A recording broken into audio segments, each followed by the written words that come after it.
Muy buenas tardes y muy bienvenidos también a nuestra universidad y a la Facultad de Ingeniería en nuestra casa de estudio.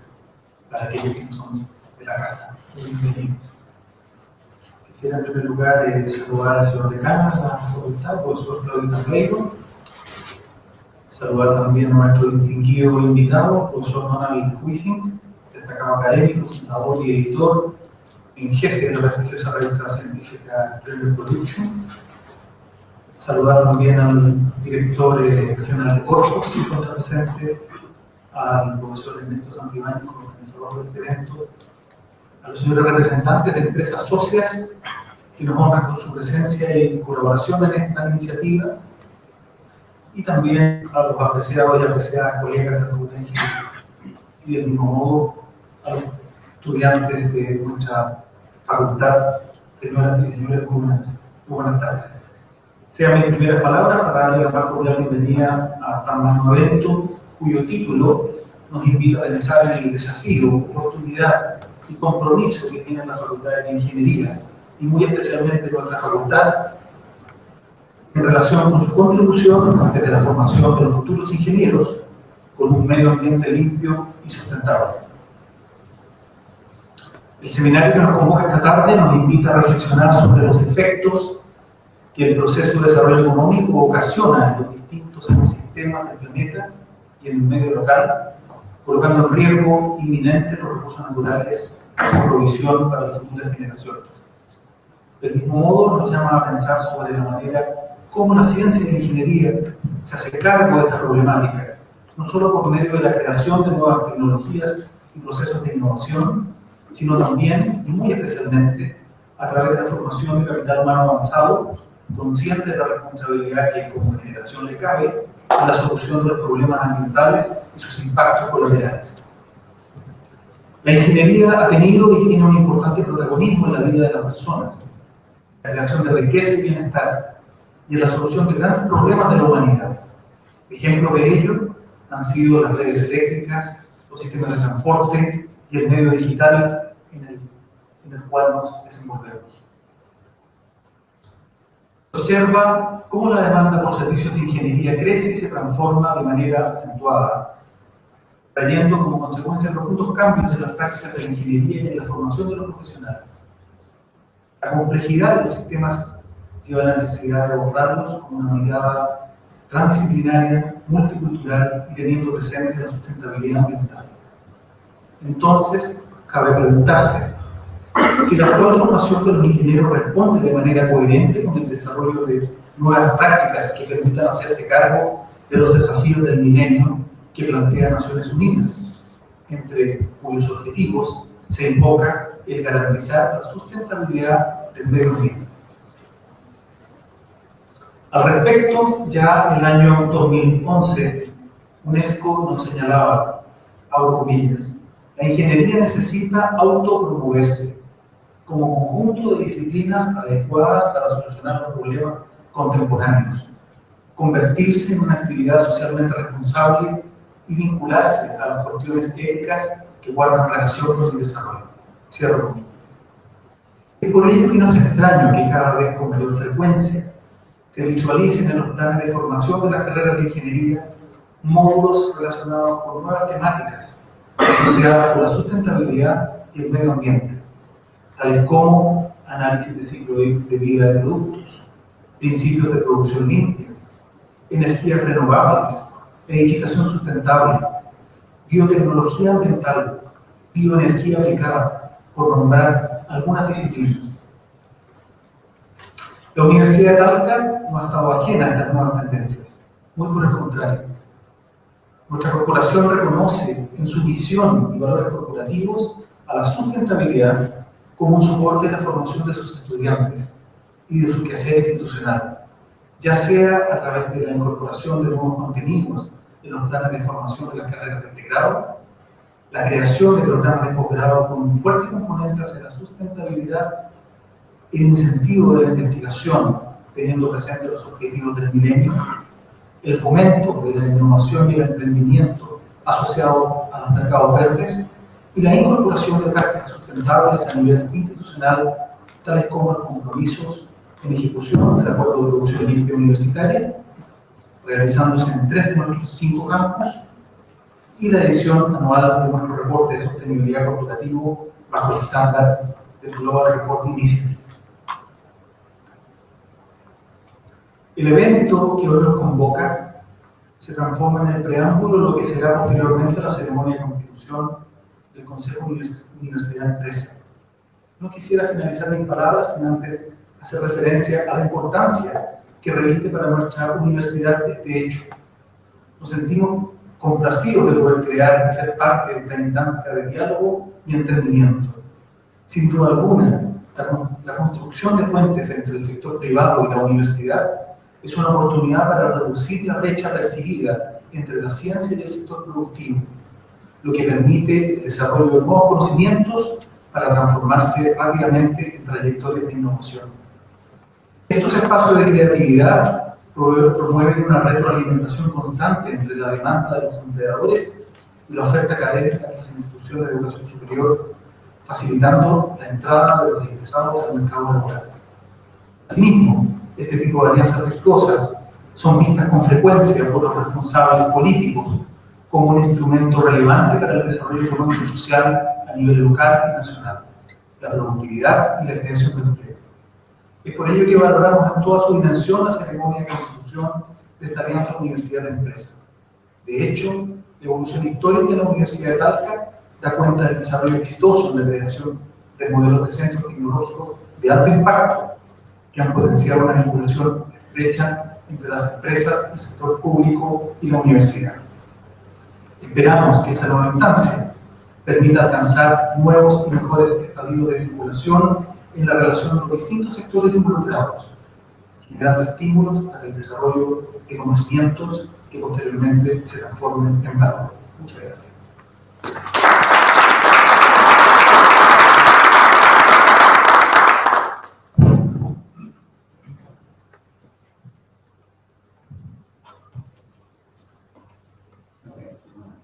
Bueno, le damos las gracias a nuestro profesor Pablo Villalobos, me gustaría invitar ahora a nuestro decano, Claudio Tenré.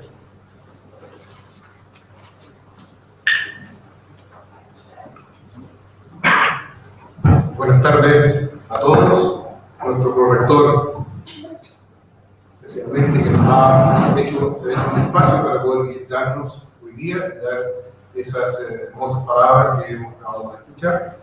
A nuestro invitado, Ronald Huisingh, a muchos amigos que veo presentes y que de alguna manera son actores relevantes dentro de lo que estamos empeñados en el ámbito de la Facultad de Ingeniería. Hay dos desafíos que uno dejó planteado nuestro rector y el otro está en la parte de arriba del título de la presentación de nuestro invitado, porque nos habla a tú y a nosotros. Es decir, es un mensaje bastante cercano a aquello que es parte de nuestra responsabilidad. Muchas veces tenemos la tendencia a pensar que las soluciones y los problemas son de nosotros. Acá vamos a escuchar un mensaje que nos dice tú y nosotros, cómo podemos enfrentar un conjunto de desafíos. Muchos estudiantes, y disculpen que me dirija fundamentalmente a los estudiantes, que son los responsables, de alguna manera, en los cuales estamos depositando la responsabilidad de construir este futuro sustentable, deben aceptar este desafío, que es doble. Uno, no solo en encontrar las soluciones para lo que en algunas ocasiones aquí en la Facultad de Ingeniería denominamos producción con cero residuo, de alguna manera apuntando a una sustentabilidad industrial, sino que también en ser capaces de decodificar a la sociedad. Son ingenieros. Los ingenieros son agentes transformadores del entorno. Esa es su función fundamental desde que nació la ingeniería en este planeta, construyendo caminos, puentes, etc. Y hoy día, el punto es que la sociedad tiene demandas específicas que se traducen desde los sectores sociales en sus distintas agrupaciones, incluyendo la industrial. Nuestros ingenieros tienen ese desafío. Y nosotros, en la Facultad de Ingeniería, tenemos el desafío de entregarles las herramientas y el espíritu de integración y de decodificación de la sociedad. Y todo eso se transforma en algo que nosotros esperamos que sea un futuro sustentable. Y esta esperamos que sea la primera de muchas reuniones de este tipo en que discutamos los temas que son relevantes para la región, para nuestro entorno, para la región del Maule, e idealmente que nosotros, desde la región del Maule, aportemos al país y quizás más allá de las fronteras del país. Esa es la ambición que tenemos en nuestro trabajo de formación de ingenieros con esta mirada.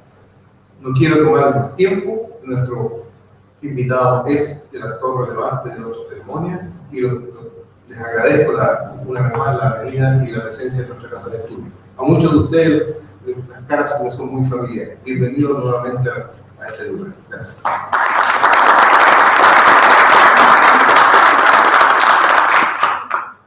Bueno, muchas gracias a los sus palabras. Me gustaría aprovechar de saludar al senador Juan Antonio Coloco, que acaba de llegar. Muchas gracias por su tiempo. Ahora me gustaría pasar a invitar a nuestro colega, ¿verdad?, Donald Huisingh. I would like to introduce Donald Huisingh. Please, let me invite you.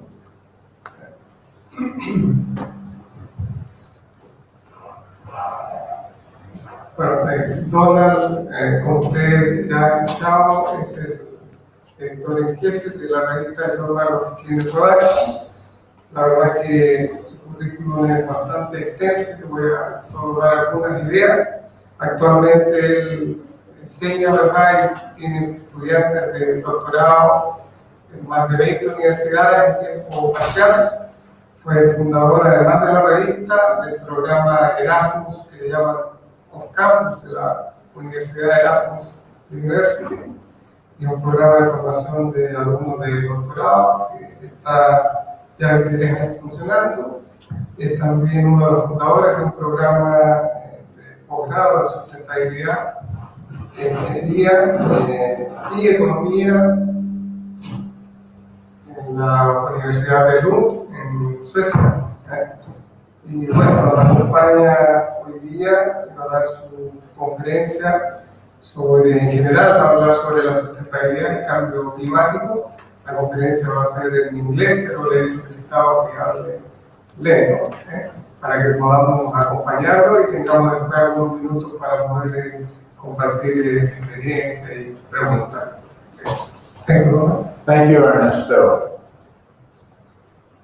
Ladies and gentlemen, this is my very first opportunity to be in Chile. But I must say, I've been feeling very welcome and very much at home. Why are you here? Why are you here as faculty, as staff? Why are you here as students? Think about it. And then I pose the question, when we look at different challenges in front of us, somehow we have the feeling that we need to make some changes. So I ask the question, why do you think you can make a difference? Or why do we think we, working together, can make a difference? I pose that as a kind of context. And in that context, I will address three different main themes. The first theme is, if I have to make a change, what about the role of a crisis in my life, in my country, in my university, as a driver to make a change? Or what about good examples? He is doing a much better job than me. What can I learn from him or from some company X or university Y? That's the second kind of driver. The third kind of driver are some alternative paradigms, the so-called paradigm shift, having some new values. So I want to look at these three from a historical perspective to some extent, but also from a more recent perspective of saying, what do we need to do if we're going to address the problems facing us? So in that context, where are we? There's much information that is very confusing. And sometimes we feel we are lost in such a maze. Or we might ask, where does that road take us? Or might that road take us? And if you would turn out the lights a little bit more, please. It's a little too bright.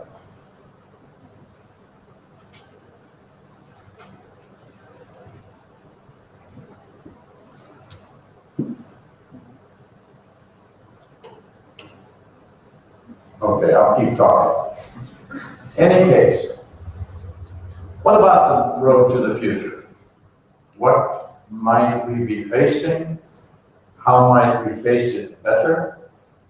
What do we need to change? So what, if you ask yourself, what would a sustainable society look like?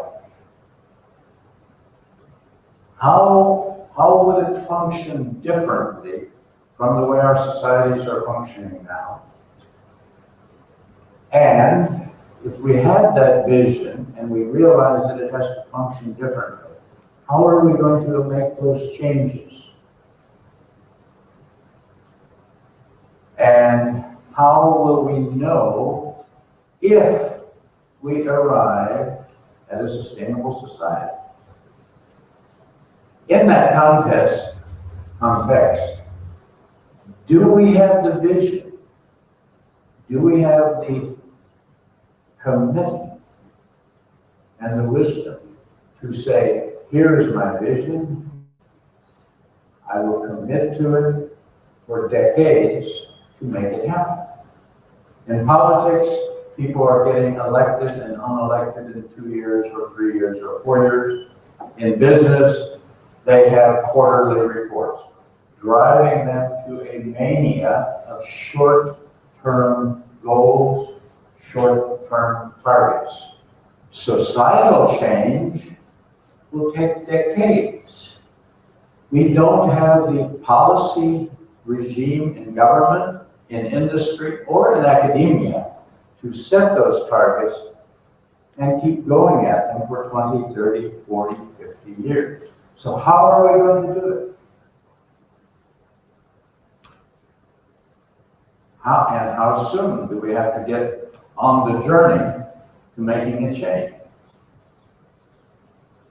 Now, in that context, what kind of indicators do we need to measure? I go to my doctor, and it's a woman, and she measures certain things, and she says, well, you didn't die yet. Not yet, but maybe tomorrow. No, she's really quite fine. But she monitors many things, some urine, some blood pressure, and so on, and so on. And she said, yeah, you're okay. But what about society? What do we do when we ask society to? What does the society look like when it's not functioning well, or when it's functioning fantastic? What do we use? What do we measure? And I still wish, can you turn out the rest of these lights? Because I need the lights out now. La quiere apagada, sí, apagada completa.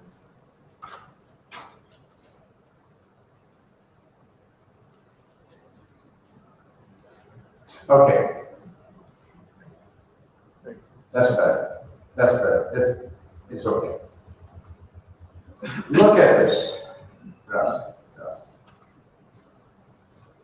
Look at this for a minute and ask yourself, what do you see?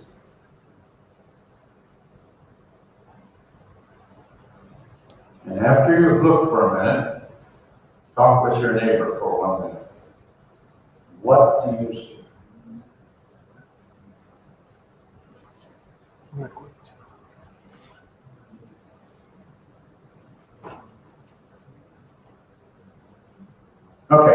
Please talk. What do you see? What do you see? And what do you feel?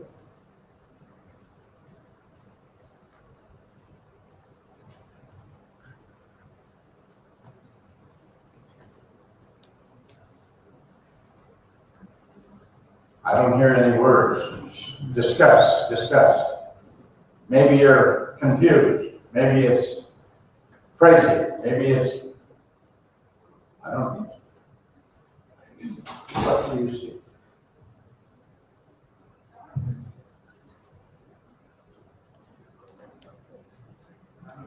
Right?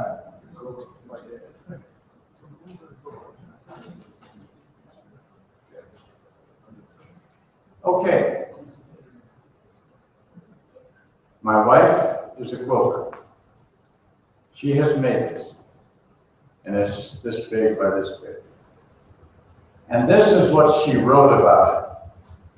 Sustainability through interconnections. And I seldom read something like this, but I will this time for this reason. They're her words. It's 115 by 115 size, and it's created for the conference we're going to hold near Barcelona in November. To build upon the planner's vision of integrating art with science, or in this case, art with engineering, and to promote sustainable societies. Now, I like the complexity of the pattern because it reflects the scientific concepts of reductionism and holism. When one first looks at the world, it is very, like looking at the drawing, it's very complex. However, when you look at it further and break it down into recognizable elements, you will see, and put them back together, you will see the interconnections. We'll go back to it in a moment. She made it from 120 different fabrics, more than 2,000 pieces, but the saving of fabric pieces is evidence of conservation, and we want to conserve our society, our heritage, and our biosphere. Some of the fabrics represent various cultures. 40 different cultures are represented. So cultural diversity and biodiversity interconnected. And from that, we give more flexibility, resilience, and sustainability. It is my hope that the wall hanging will inspire us to integrate our intuitive with our logical, and hopefully our corpus callosum will interconnect them. Now, in that respect, hopefully, to make the transition to equitable, sustainable, post-fossil carbon society. So look again. Now look and see if you see the patterns. See the interconnections. See the cultural diversity represented by the more than 40 different types of fabric, and how they come together, how they're interconnected. I have it in my office now. I will bring it to Barcelona to the concerts. But this kind of interconnectivity as expressed through art to help us to begin to look at ecosystems and at our problems and our cultural diversity in some new ways of interconnectivity. That's our challenge. Now, there is an African proverb. If you want to go fast, go alone. But if you want to go far, go together. We have to work together. And in that context, much of what we need to do, we need to look at how can we work together in a better way? How can we share the wisdom and the insight from the engineers with those in political science, with those in philosophy, and those in ecology and agriculture, and yes, even viticulture. And I'm looking there because I had a delightful meeting today at a very fantastic viticultural research facility. Fantastic. Okay, what can can we learn from crises, and then what can we learn from history? Or what can we learn? Or can we learn? How many wars have we had, and how many wars do we continue to have? We haven't learned that war doesn't solve problems. It creates millions more. So, can we learn from history, really? Here are some things about history. Rachel Carson's Silent Spring, and by the way, I had the privilege of working with her in 1961. Before she published Silent Spring, before she put the pieces together, showing that the DDT has some benefits, but it has unexpected side consequences, as many of our technologies have. Unexpected consequences. Unexpected consequence of DDT was that as the DDT breakdown products bioaccumulated up the food chain, it made the egg shells very thin of the top birds of prey. And when the mothers or fathers were sitting on the eggs, of course they crushed and the babies didn't grow. So, similarly, ozone layer thinning, the freons, wonderful refrigerants. They don't explode. They're not really toxic. Fantastic. Until we found the unintended consequences of ozone layer thinning. And then we said, oh my God, we've got to do something. So, with regard to DDT, we phased out DDT officially and said we have to have materials that break down quickly, not bioaccumulate. With regard to ozone layer, we need to have with regard to freons, we had to find something as a substitute that didn't break the ozone layer. And we have, among others, the crisis response to the Montreal Accord that says we must phase out freons and so on. Okay, that was a response to a crisis. So we respond to crises sometimes. And similarly, with regard to endocrine disruptors, we found that the phthalates, the plasticizers, and various kinds of plastics have endocrine disruptive side effects. And so we've been phasing those out. Now, 3 Mile Island, Chernobyl, and Fukushima has been challenging us with some other alternatives. Is nuclear power the answer? Or is it really the problem? And then I want to go more depth to a problem that I've been working on very intensively in China. And that's with regard to smog.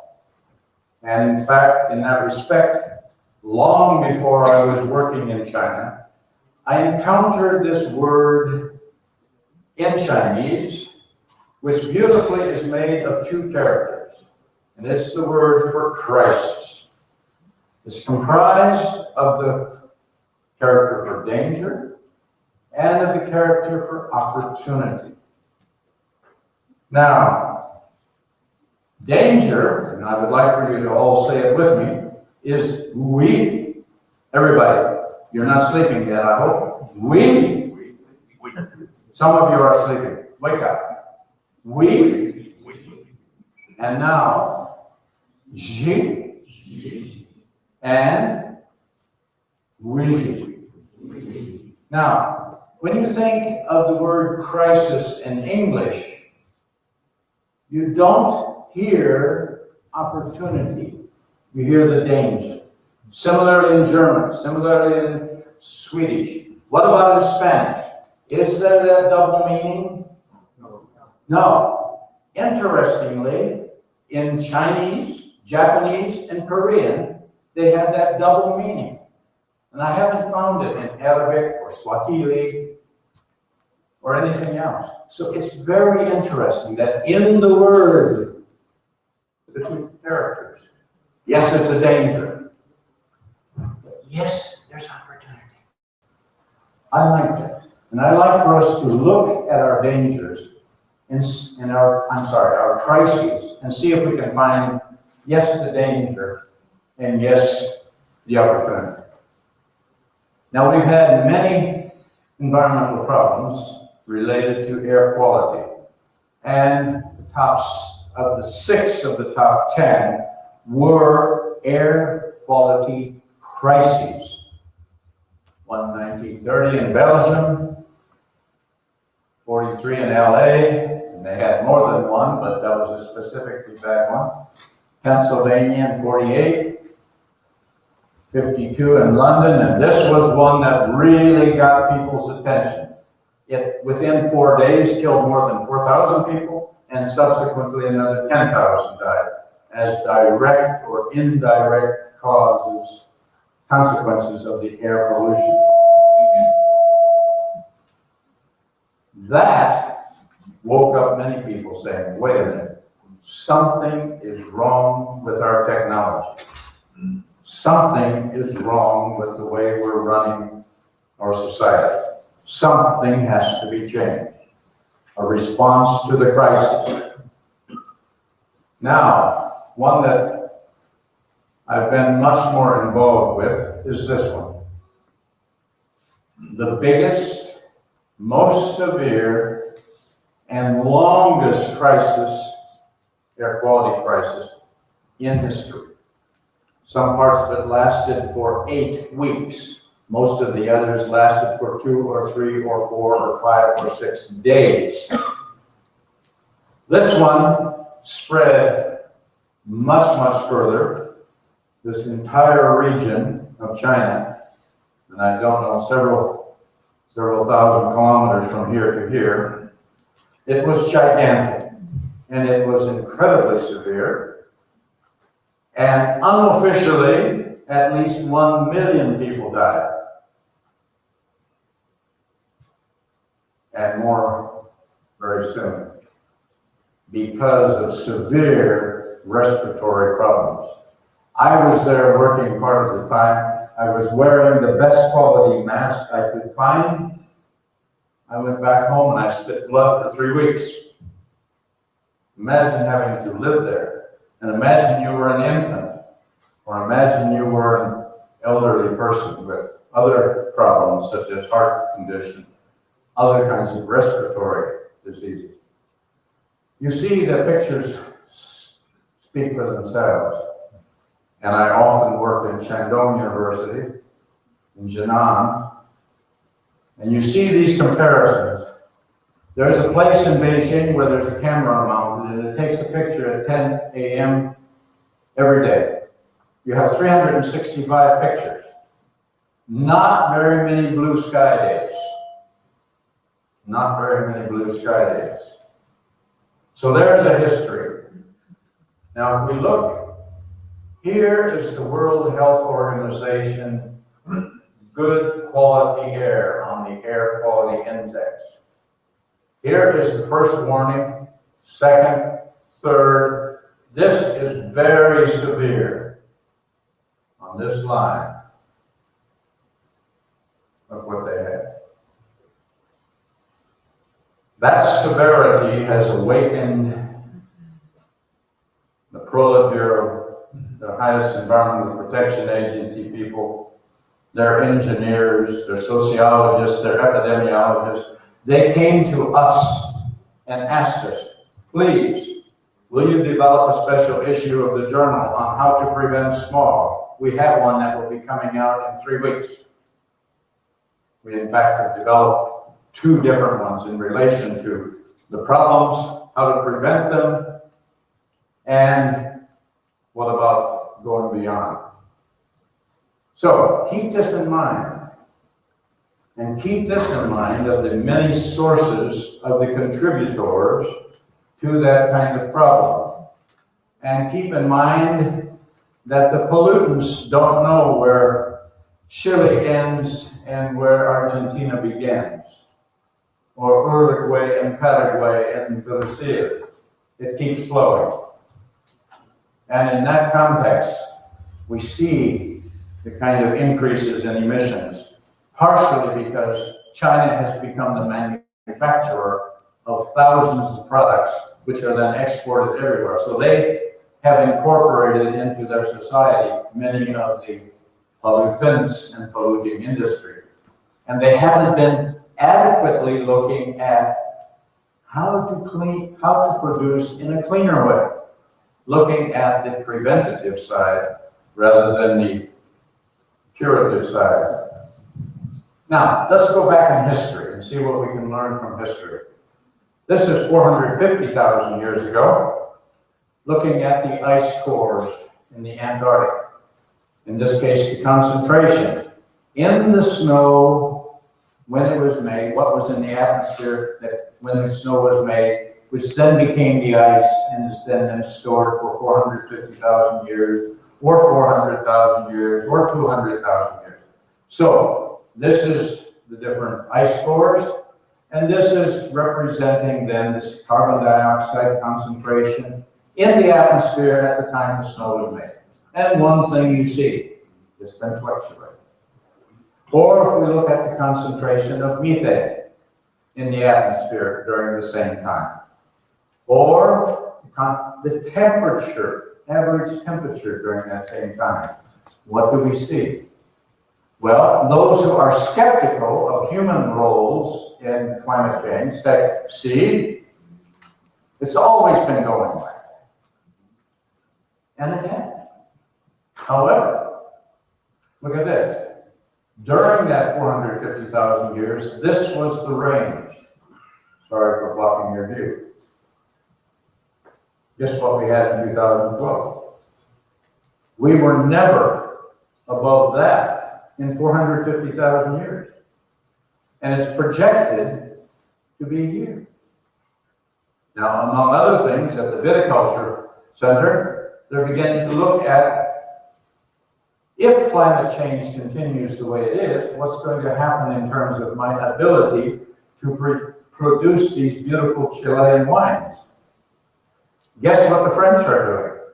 They're buying land in Finland and in Greenland in anticipation of the fact that in France they won't be able to produce good wine. Sometimes. That's one response. The methane concentration ranged from that. Guess what we had in 2004? And the temperature range was 10 degrees. That whole time frame, 10 degrees difference, during which we had ice ages and warm periods. But the average, okay, that's the fluctuation. Now, keep in mind, okay, Mauna Loa, they're monitoring CO2 for many years. And you see what it has been. Been increasing during that whole time, 0.82 parts per million. Now let's go quickly and see more recently how much more rapidly. Look, 2010, it went up 2.37 parts per million in 1 year. And the news, we hit 400. We're now at about 412.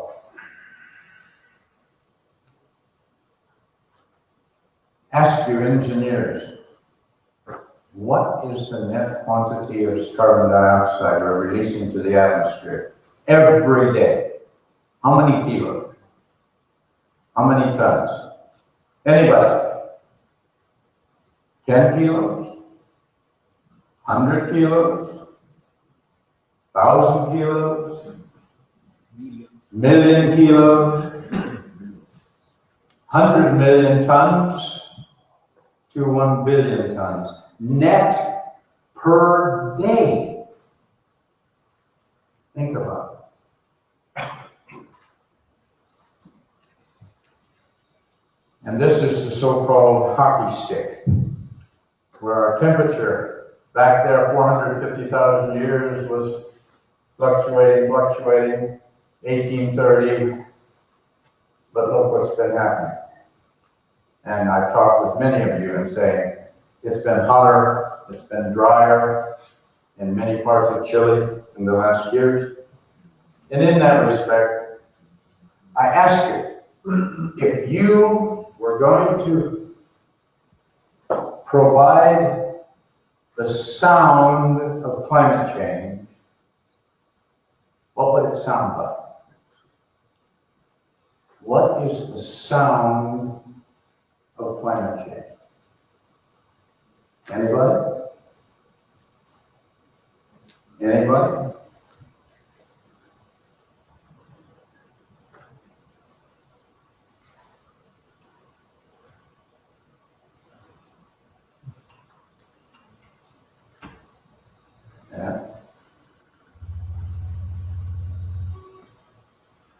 get it right. The hyperlink should go to the sound. Why isn't it? Oh, that's crazy. It's been working. I have it hyperlinked to my computer. Well, it's not working. I'm sorry. This is embarrassing. But I won't waste the time. I'll tell you the story. A climatologist at the University of Minnesota hired a cellist to convert the average temperature from 1883, 1 degree, 1 note per year, to 2012. And so the cellist composed the sound of climate change, and in 1883 it was ooh, ooh, ooh, ooh, ooh, ooh, ooh, as it was going up.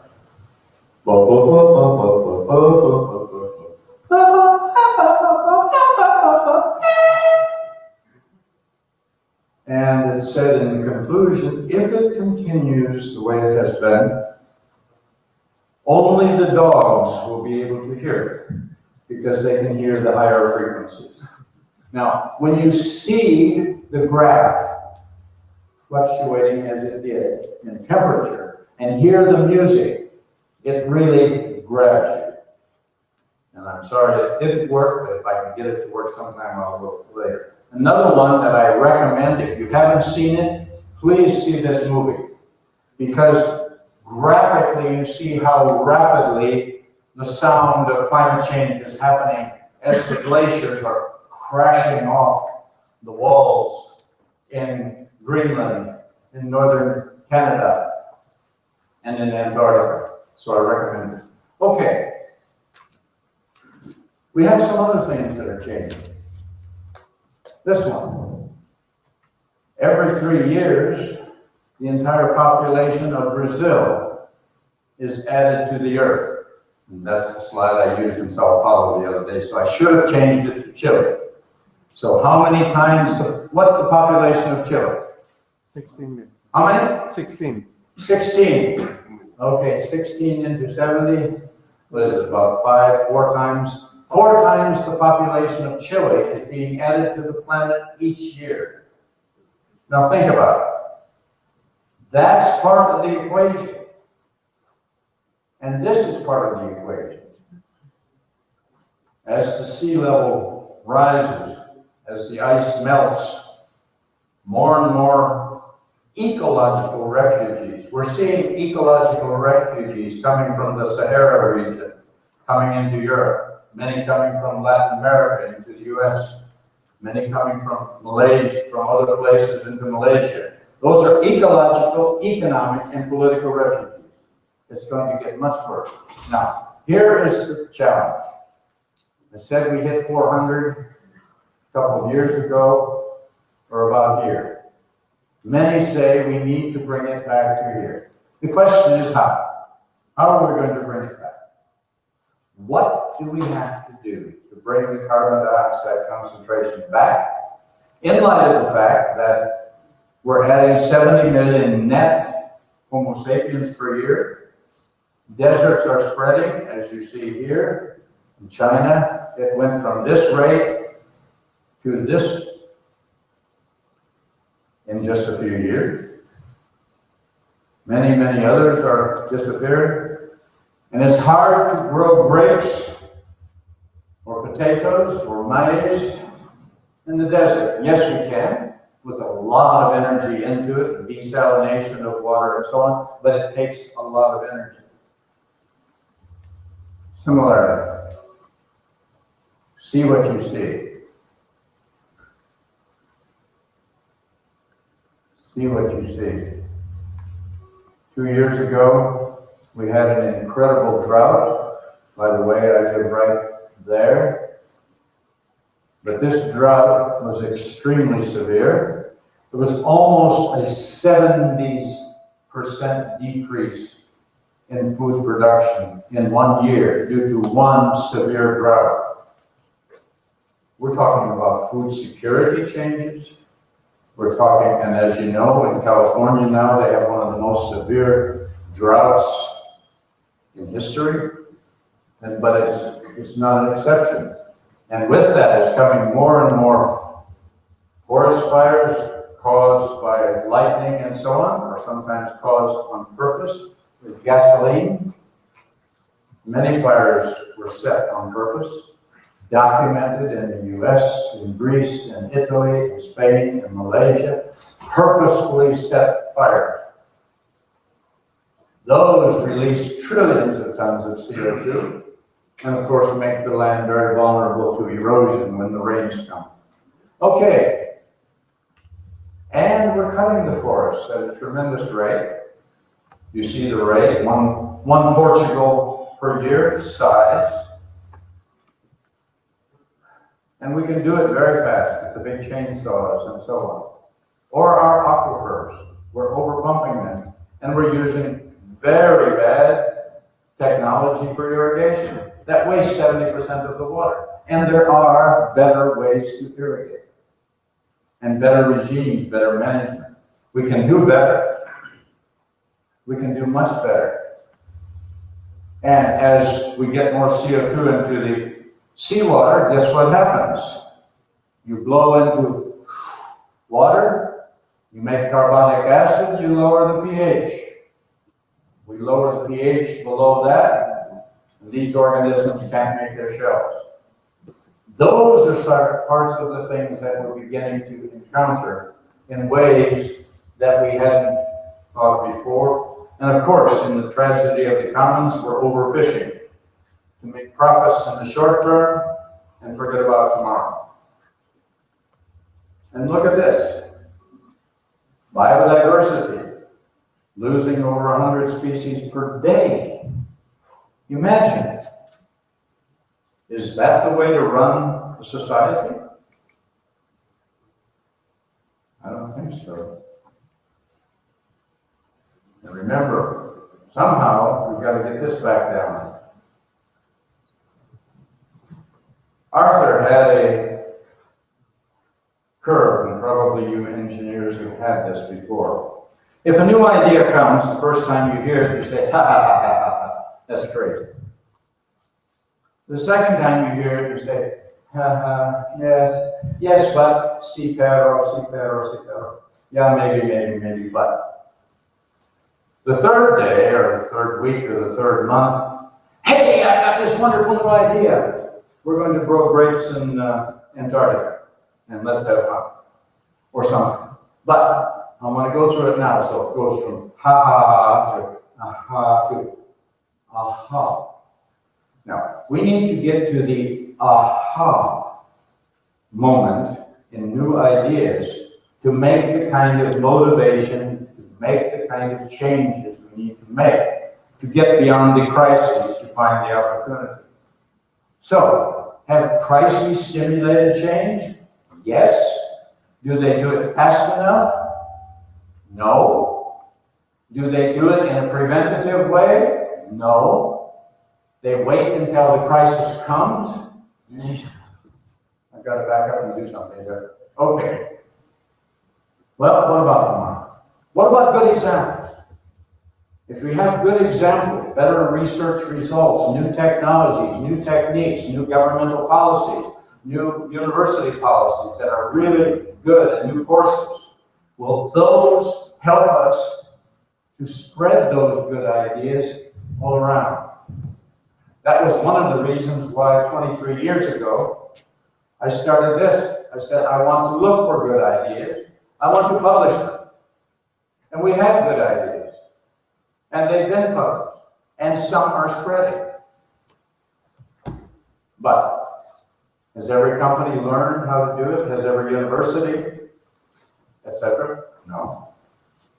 Anyhow, we've gone from this side of the equation to this side of the equation in some companies, where cleaner production of cleaner products, industrial ecology, and sustainable regions are beginning to become the norm. Few, yes, but encouragingly more and more. So this is evidence that maybe this simple procedure that we put together some years ago, that cleaner production is really, I went too far, a preventative strategy for risk reduction. And it is an ongoing process for humans and the environment, services, processes, and products for the air, water, and land. Not keeping it out of the air, but dumping it into the river, but an integrated approach. Now, in this respect, cleaner production is accomplished by making changes in these different levels. And you are engaged as engineers in doing many of these kinds of things. Whether you're a chemical engineer, or mechanical engineer, or electrical engineer, or whatever, often you make changes that help to minimize the risks, minimize the wastage of materials, minimize the wastage of energy, and that's great. And I give one example. I worked in a pulp and paper company in Norway. They had 500 employees, and they had so heavily polluted the water that the river was dead with regard to fish.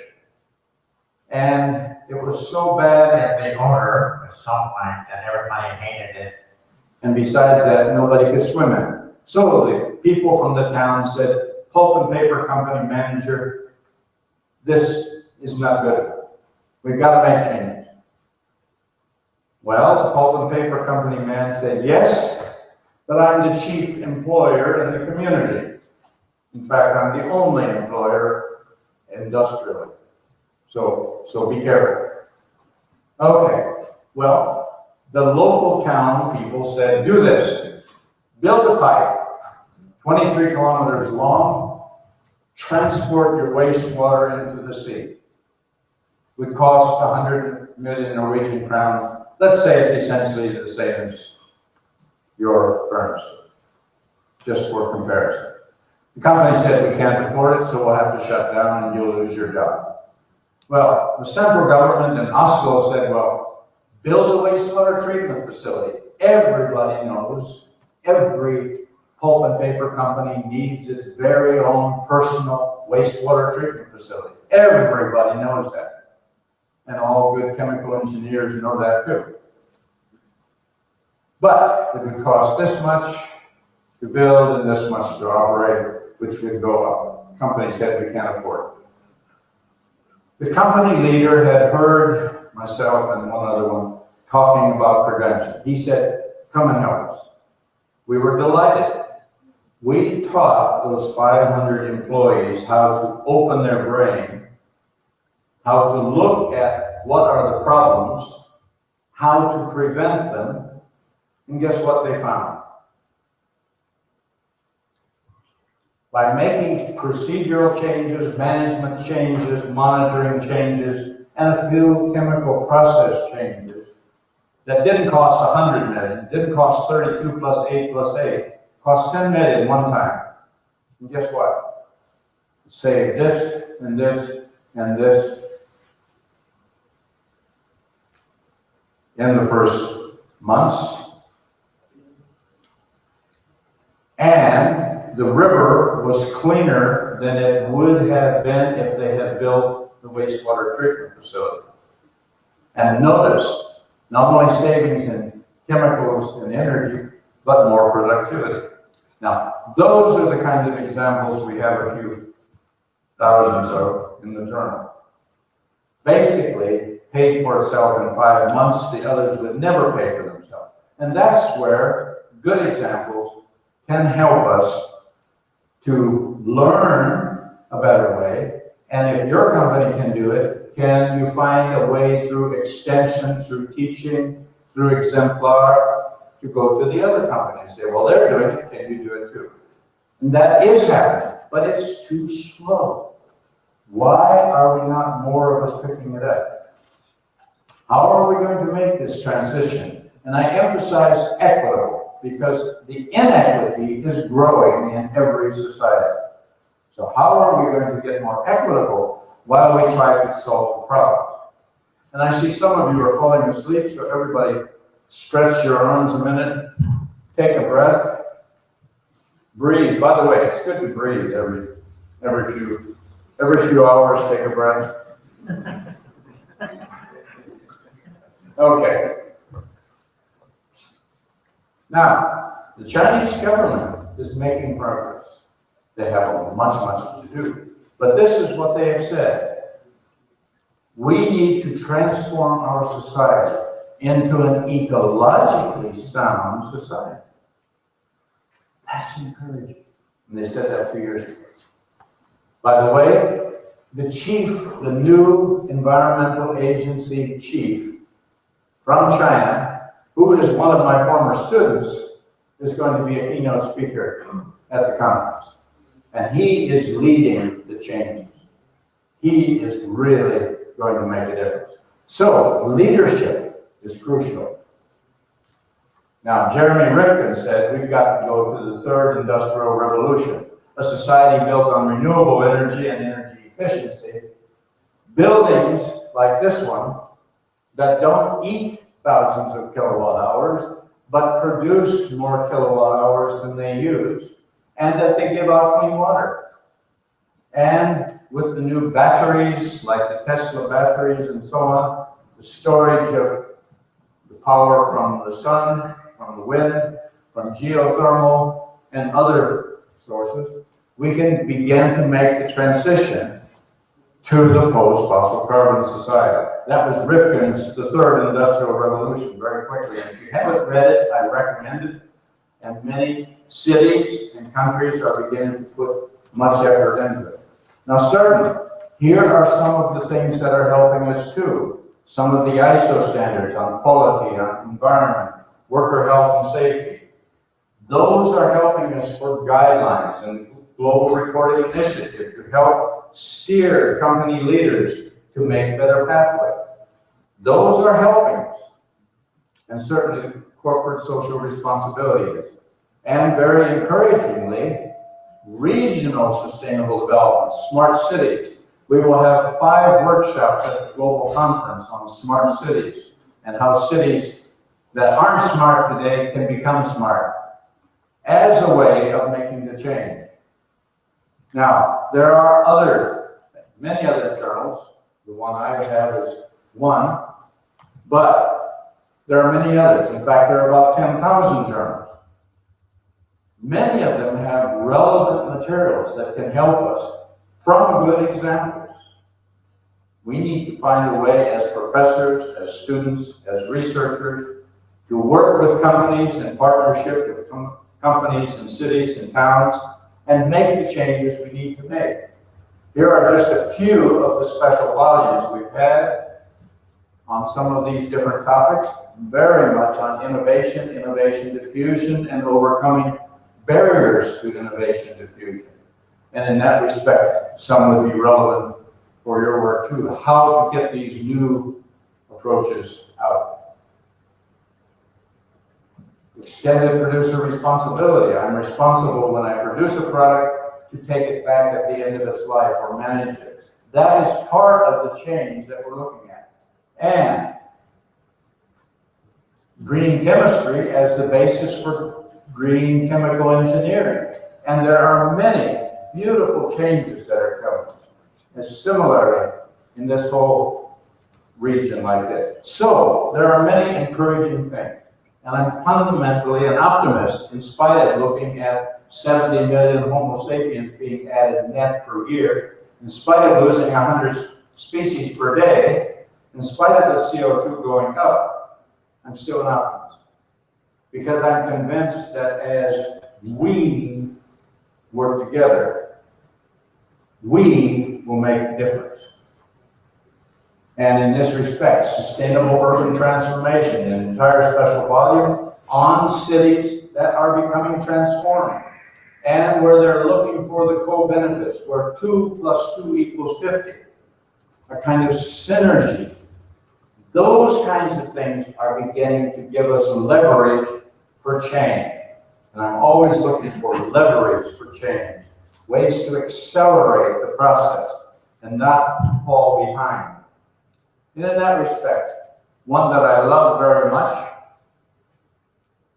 Women, Water, Waste, Wisdom, and Wealth. comprised of 40 articles showing where women are taking the lead, especially in Africa, in parts of Asia, and in other parts of the world. The more we have gender equity and encourage and empower both genders to move forward, the better we will be. And here's a good one. Instead of dumping our waste, which we need to stop doing in the first place, we should also go mine the landfills that are there. We have an entire special volume on that, and there's about 40 articles showing what cities are doing to mine out the resources in the city itself, the so-called hibernating resources, but also the millions of tons in the landfill. Now here is one of the special volumes that I referred to that will be coming out in a few weeks. This one has just come out. And in that respect, and also this one, Systematic Leadership for Sustainability. What kinds of new policies at governmental level, university level, corporate level do we need for a new kind of society? The old leadership isn't good enough. Well, that's what that's for. And Ernesto has just sent this one to the press. Some excellent materials, and I say thank you again, Ernesto, for all of your work and your co-editors and your authors. Some excellent papers. It will make a difference. I invite you to read the article. And toward a regenerative society. This one is almost ready to go. Where we're going net regenerative, not just a little less bad, but much better. These are some of the reasons why, in fact, I'm encouraged. But I'm even more encouraged when I look at alternative paradigms. There are some very exciting things coming into helping us to shift from being those who make more problems to those who make more solutions. And in this respect, you remember Albert, our friend. What did he say? If mankind is to survive, notice he said if, and he meant humankind.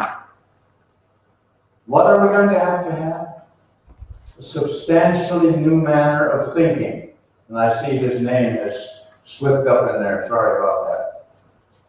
Schumacher's didn't. We must begin to see the possibility of evolving a new lifestyle with new methods of production, new patterns of consumption, a lifestyle designed for permanence. On a planet that isn't getting any bigger, adding 70 million Homo sapiens net per year is not a lifestyle designed for permanence, nor is cutting out 100 species a day, nor is adding more and more tons of CO2 from fossil fuels. Those are not illustrative of a society designed for permanence. They're designed for a society that, like Easter Island society, crash. How many of you want your society to crash? Raise your hand. How many hope your society will crash? I don't either. So what are we going to do?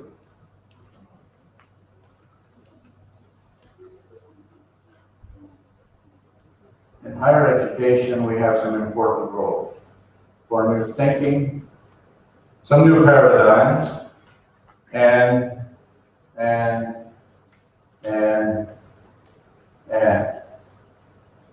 those are the kinds of things that we in academia should be able to help our new students and our policymakers in the government, our leaders in the companies, begin to value new things than what we were doing before. And in that respect, we have published 11 special volumes of the journal on how educators are making a difference. Many excellent documented new courses, new curricula, multidisciplinary courses, multi-partnerships, public-private partnerships in research, and so on, are really making a difference. More than 300 articles on what universities are already doing. I invite you to look and see if there's anything you can learn from what these different educators have done in helping to chart your course on this new campus and your new opportunities. I invite you. And fortunately, changes are occurring. Now, typical diagram of sustainable development is something like this. And ultimately, where they cross over, that's sustainable development. But I say no. This is better because the environment is the cradle. The ecosphere is the cradle on which the society and the economy are built. They aren't equal, they aren't sitting out there separately, and maybe they cross in the middle.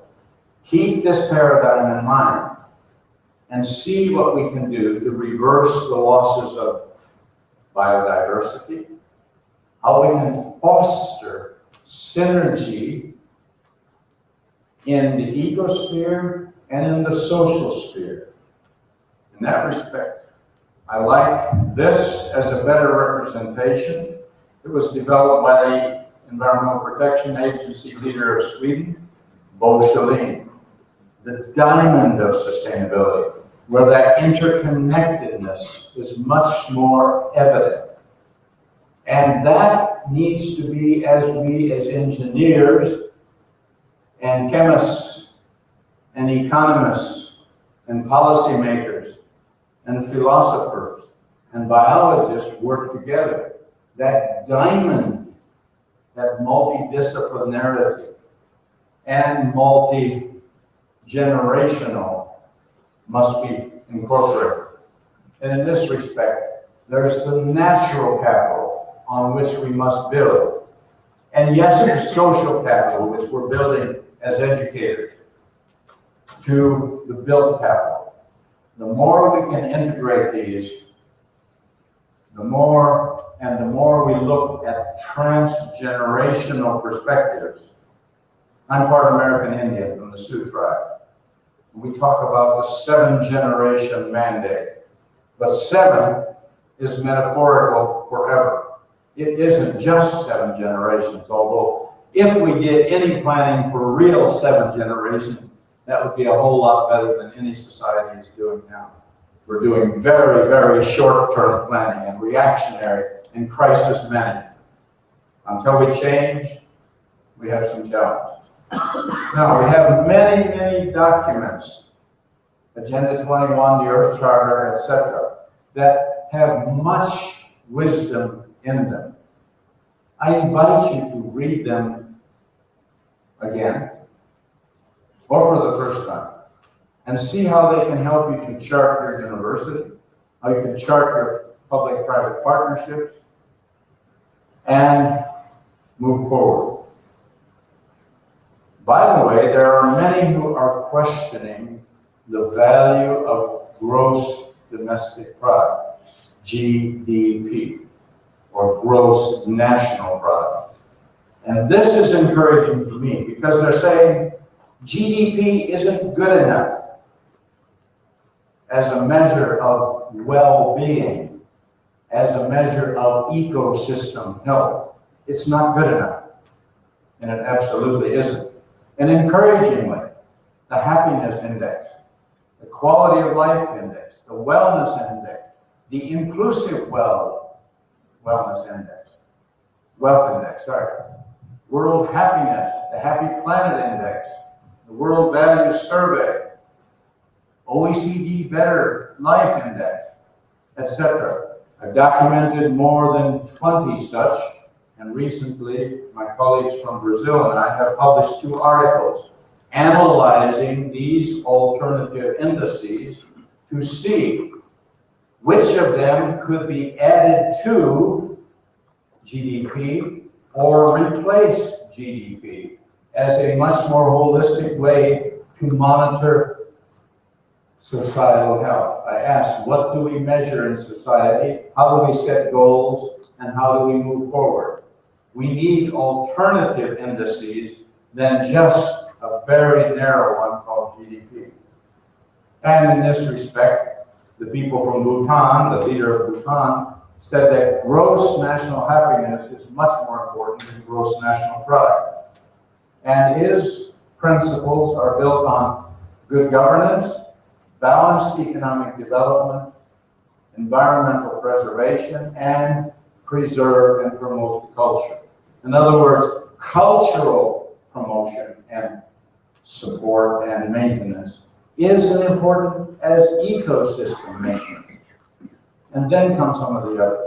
Now that kind of balance is being tested in several countries, and I recommend it. I'm going to ask you 2 questions. Everybody awake, or are you still sleeping? First one, governments should measure national progress using money-based statistics because economic growth is the most important focus.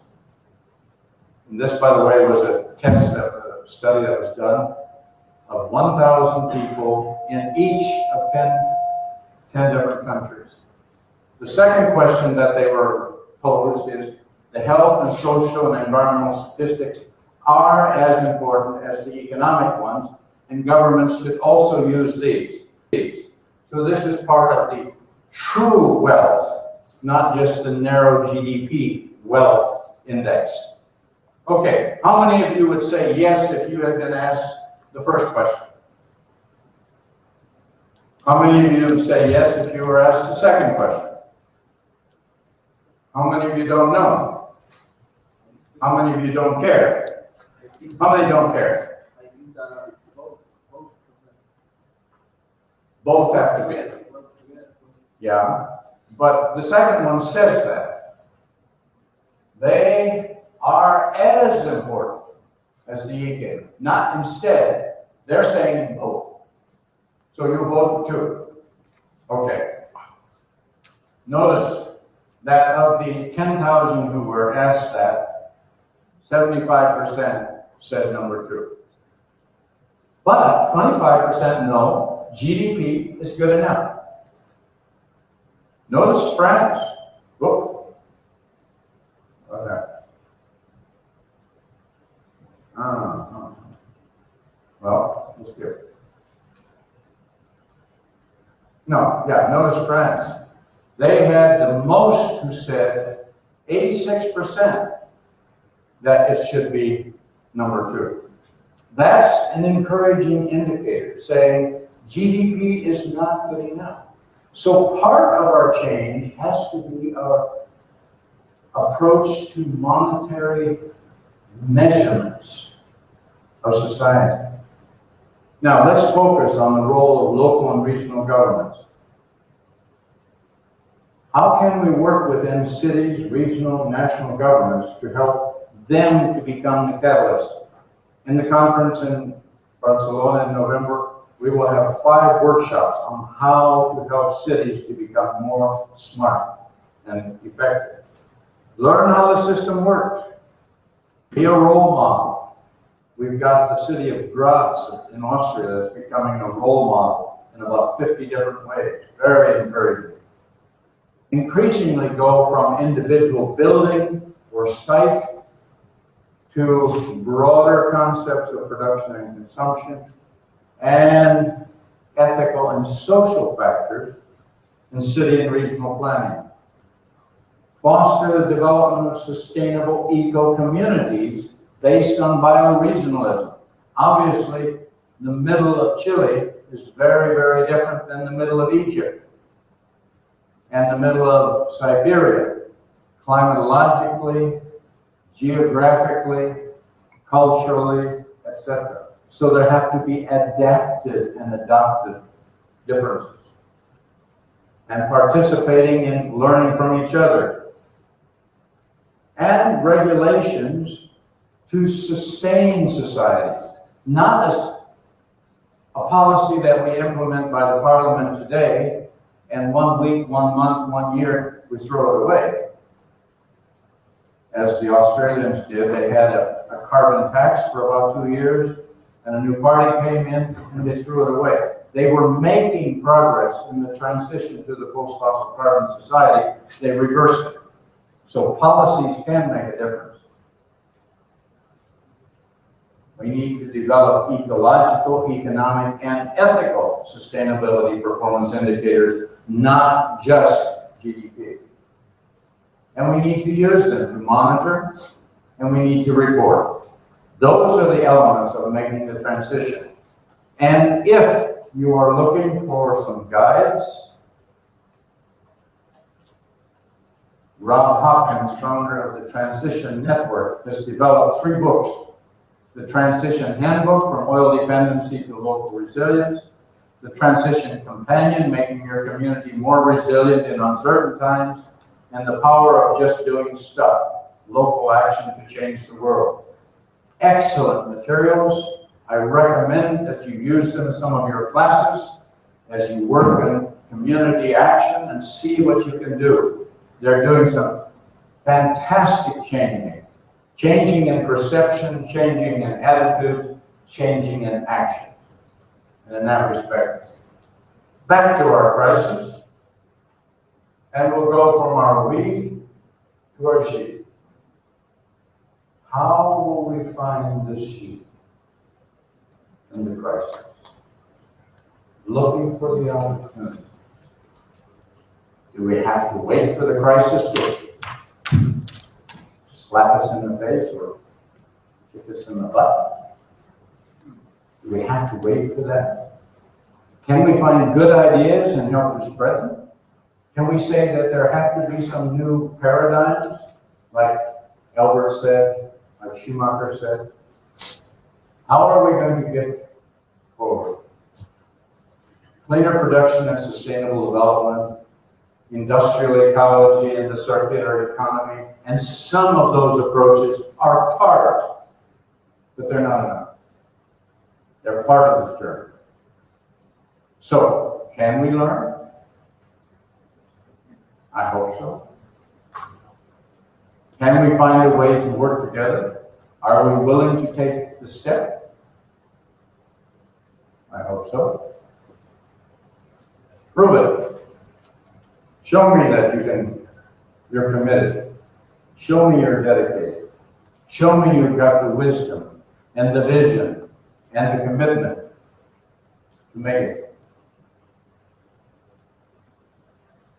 I answer my question. Who should be involved? All of us. Not just Professor X, President Y, CEO Z, but all of us. And both genders. We need to work together. There's much to be learned from each other. Now I'm going to tell you the story about my friend the snail. But I'll preface it by saying, all mothers are the same. They're always saying, be careful. Be careful. Be careful. How many times did your mother say that? How many times did you say that as a mother or a father? In any case, this snail's mother said, be careful. Be careful. But this green algae over here looks so beautiful. It's much greener than over here. It's not very green. So I really want to get over there and eat that algae. But Mama's saying, be careful.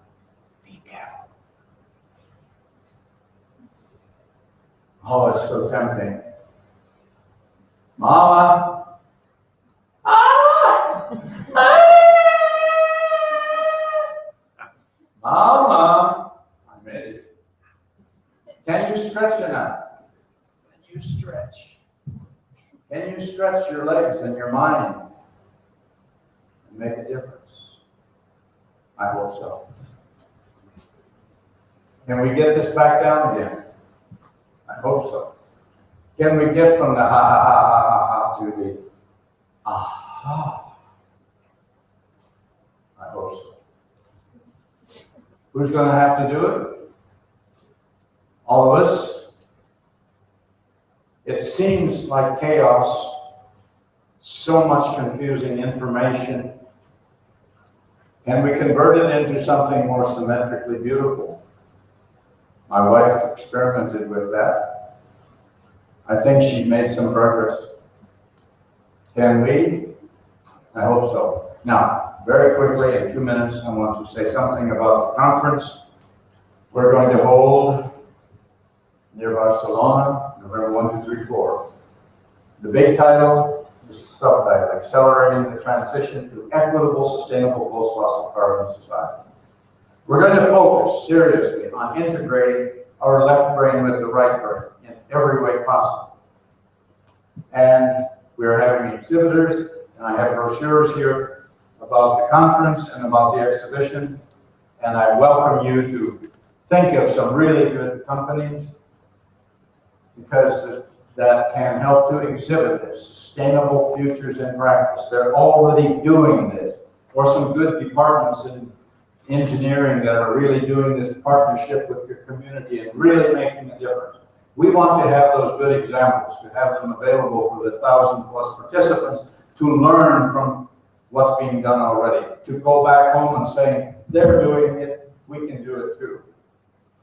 Okay. That's one we've got to address. We have a scientific committee helping us. And if you go to our website and look up under program and submit your abstract on your workshop, you will find 30+ workshops. There's some fabulous workshops. Whether you submit an abstract and are part of it that way, or whether you go and participate, we welcome you in all cases, because we're convinced that we're going to be able to integrate ethical, emotional, intuitive, and logical dimensions through our art, through our music. By the way, I'm a practitioner of yoga. We're going to have people teaching yoga every day, meditation every day. We're going to build a labyrinth this big. And if you've never experienced going through a labyrinth, I invite you to do so.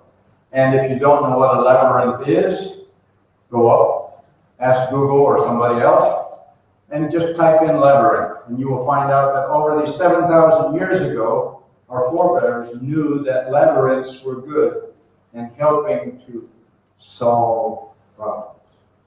One of our keynote speakers is an architect, and she and her team use their own labyrinth every day in problem solving. I'm using it increasingly myself. Labyrinths open the mind. We're going to have it there for you to experience.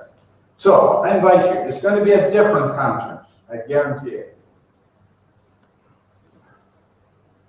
And we will, and this is another thing, we have an international off-campus PhD program at Erasmus University, and they are going to sponsor a PhD candidate training day, October 31st. So if any of you as PhD candidates or as faculty want to send or take some of your PhD candidates, we will have 7 different workshops in parallel for all candidates who are PhD candidates. We've done this 4 times now, and it really helps the candidates, and it helps them to become a new network. Back to our crisis. Can we get past the danger to the opportunity? I hope so. And knowing that there are alternatives to GDP. Part of it is gender equity. Part of it is all of us working together. Gracias.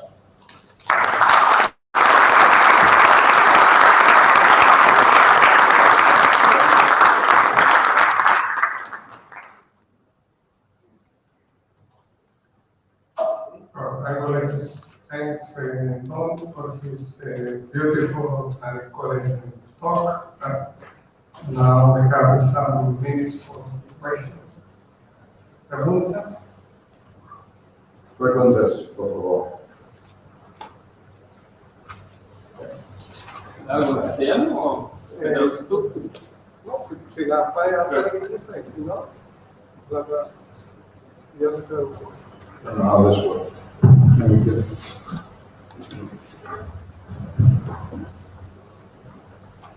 Hello. Hello.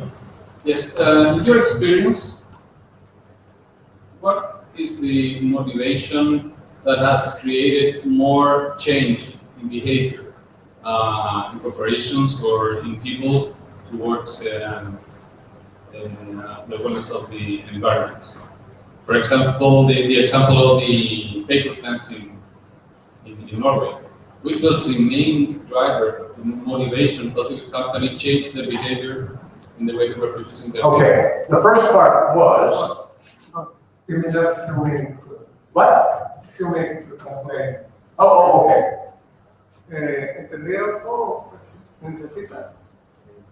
Sí, bueno, por si acaso, está preguntando a Andrés cuál fue el principal motivo, el principal incentivo para que la gente, las organizaciones, las empresas cambien.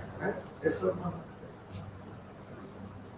In that specific case, the river had become so bad that there were no fish in the river, and the river was so dirty that the parents and the children couldn't swim in it anymore, and they said, bad, and then there was bad air from it. So there were three things, and it got so bad.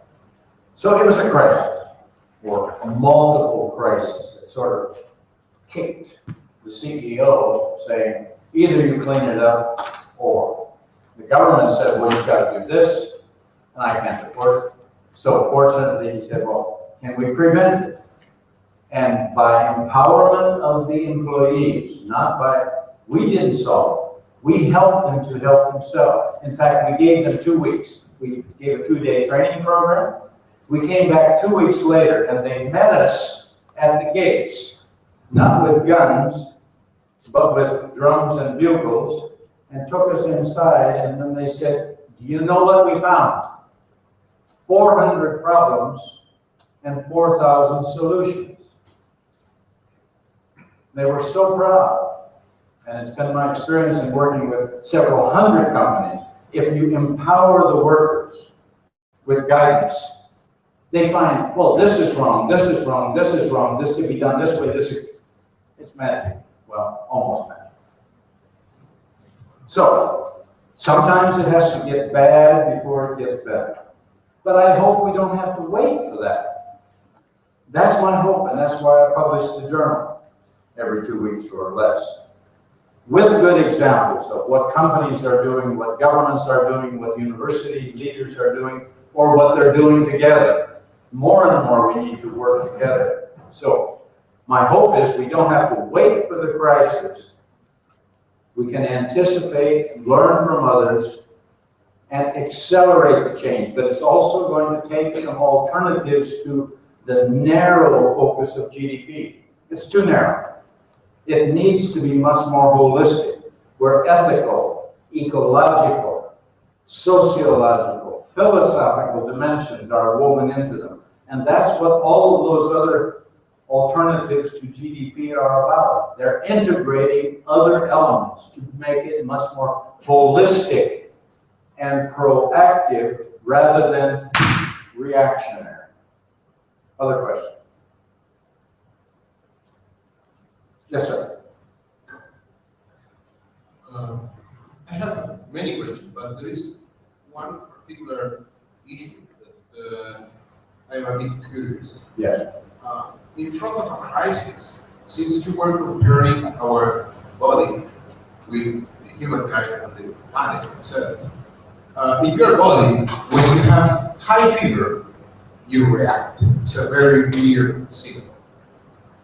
When we're talking about the planet, one thing that we need is a common language, a common understanding. So it seems to me that different groups understand differently and react differently in front of the same numbers. So a common language is one of the first things we need in order to solve and give proper solution that everybody will understand exactly in the same way different parts of your body feel when you have high fever. I 100% agree with you, and finding, developing, learning, using that language that means the same to the Chinese and to the Chileans and the Chicanos and what other C's I may come up with just to be alliterative. I agree, and I think it's a great challenge, and I think we can do it. And I think that those 18 or so groups that have been working on alternative indices are trying to find some common phrases and words and indicators and methods and tools to help us get out of this very narrow God GDP, oh yes, God GDP, something like that. I think it has become a Gregorian chant to the economists and to the politicians, and whatever the GDP is, oh, we got to react. Oh, it's going down. Oh, it's going up. Ah, is GDP up? Always better. If it's killing the rainforest, if it's killing others in China because of the air pollution over there, I don't think so. It's almost always too short. It's almost always very narrowly focused on some very few things until we get a much broader, much more holistic, much more common vision of what are our goals, our indicators, and how do we use those indicators to help us transform the society from an unsustainable one to a sustainable one. We aren't going to make it. We will be Easter Islands in the future, unless we get to that common understanding, that common knowledge, the common wisdom, the common language, and use it. Otherwise,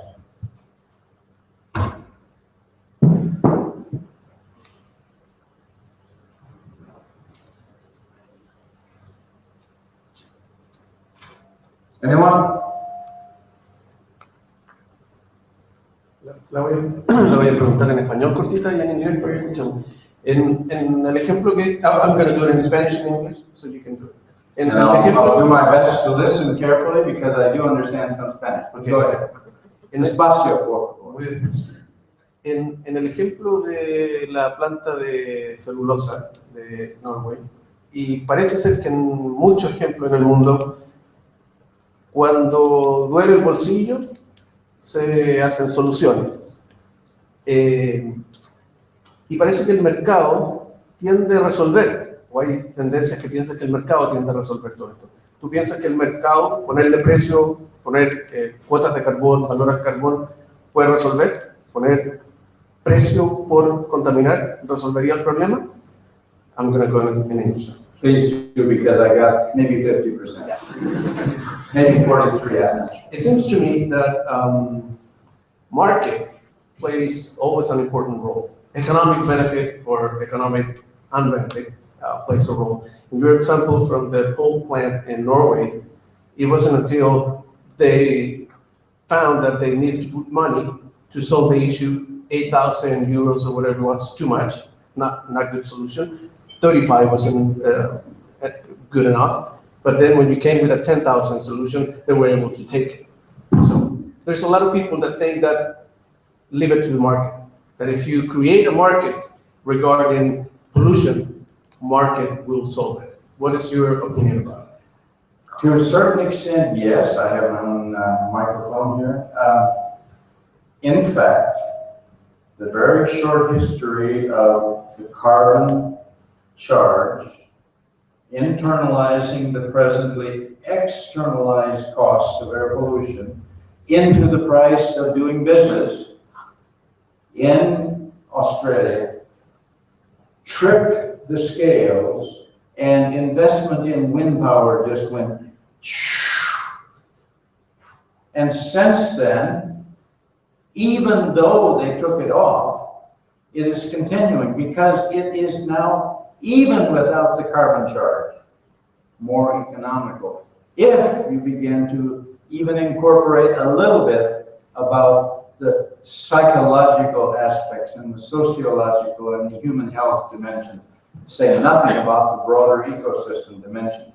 And more and more is happening along that line. One thing I didn't say is that more and more universities, investment funds, are divesting from coal and oil and fracking and investing in renewable energy.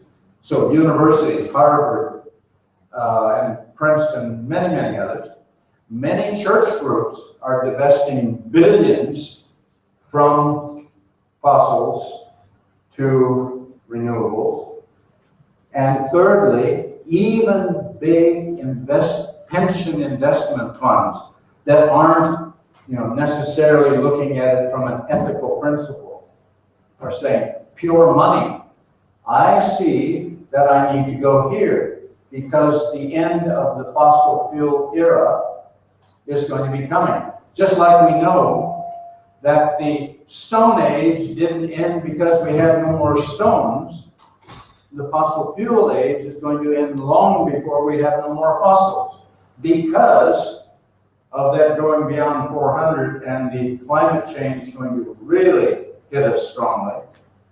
And until we get that and learn to leave the fossils there and go to renewables. And by the way, there are many, many renewables, not just the obvious ones with photovoltaics or flat plate collectors for water heating or wind, but there, an MIT study done in the US some years ago found 10,000 places in the US where geothermal could be implemented safely and productively. Or the run of the river drums for water power. You don't have to build a dam, just the run of the river, or even the run of the canal. Or wave action. But one of the even more exciting ones is ocean thermal, OTEC. One of the biggest first commercial, and I don't know how many megawatts it is, off the coast of China. It's a joint project between China and the US. Is showing that OTEC is really coming in. Now, how many places along your long coast might OTEC work, or might wave action work, or geothermal?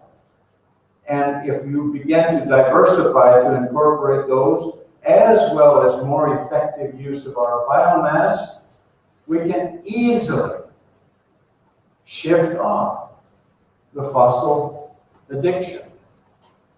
I'm convinced of it. And if at the same time we use energy efficient systems, most buildings,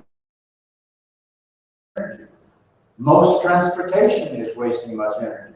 Most industrial processes are inefficient, and that's where your chemical engineers and so on can help. We've got examples where 30, 40, 50% improvement in energy efficiency is possible with new catalysts, sometimes at lower temperature than the 400 centigrade with toxic catalysts. That's green chemistry, green engineering is making a difference in both the energy issue, but often the toxicity.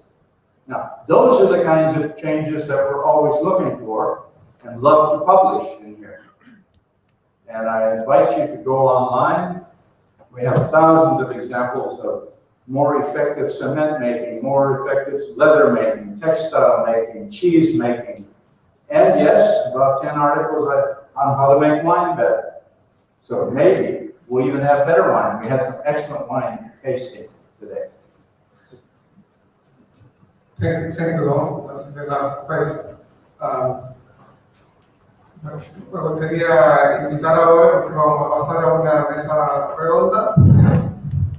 Son 15 a 30 minutos donde pueden hacer también consultas. Voy a invitar entonces a Ricardo Díaz, que se nos una y va antes a realizar una pequeña presentación, para comentar sobre los temas que hemos conversado hoy, para que también puedan ustedes participar y dar su opinión o preguntarle a cualquiera de los invitados. Y me gustaría invitar entonces a Claudio, que se nos una, o Pablo, ¿verdad?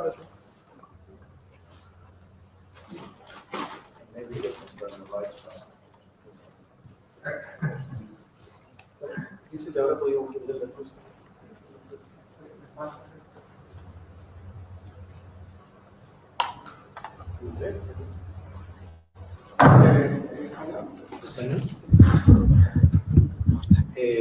Bueno, primero que nada presentarme, mi nombre es Ricardo Díaz, soy el director ejecutivo del Centro de Estudio en Alimentos Procesados de la región del Maule, el CEAP.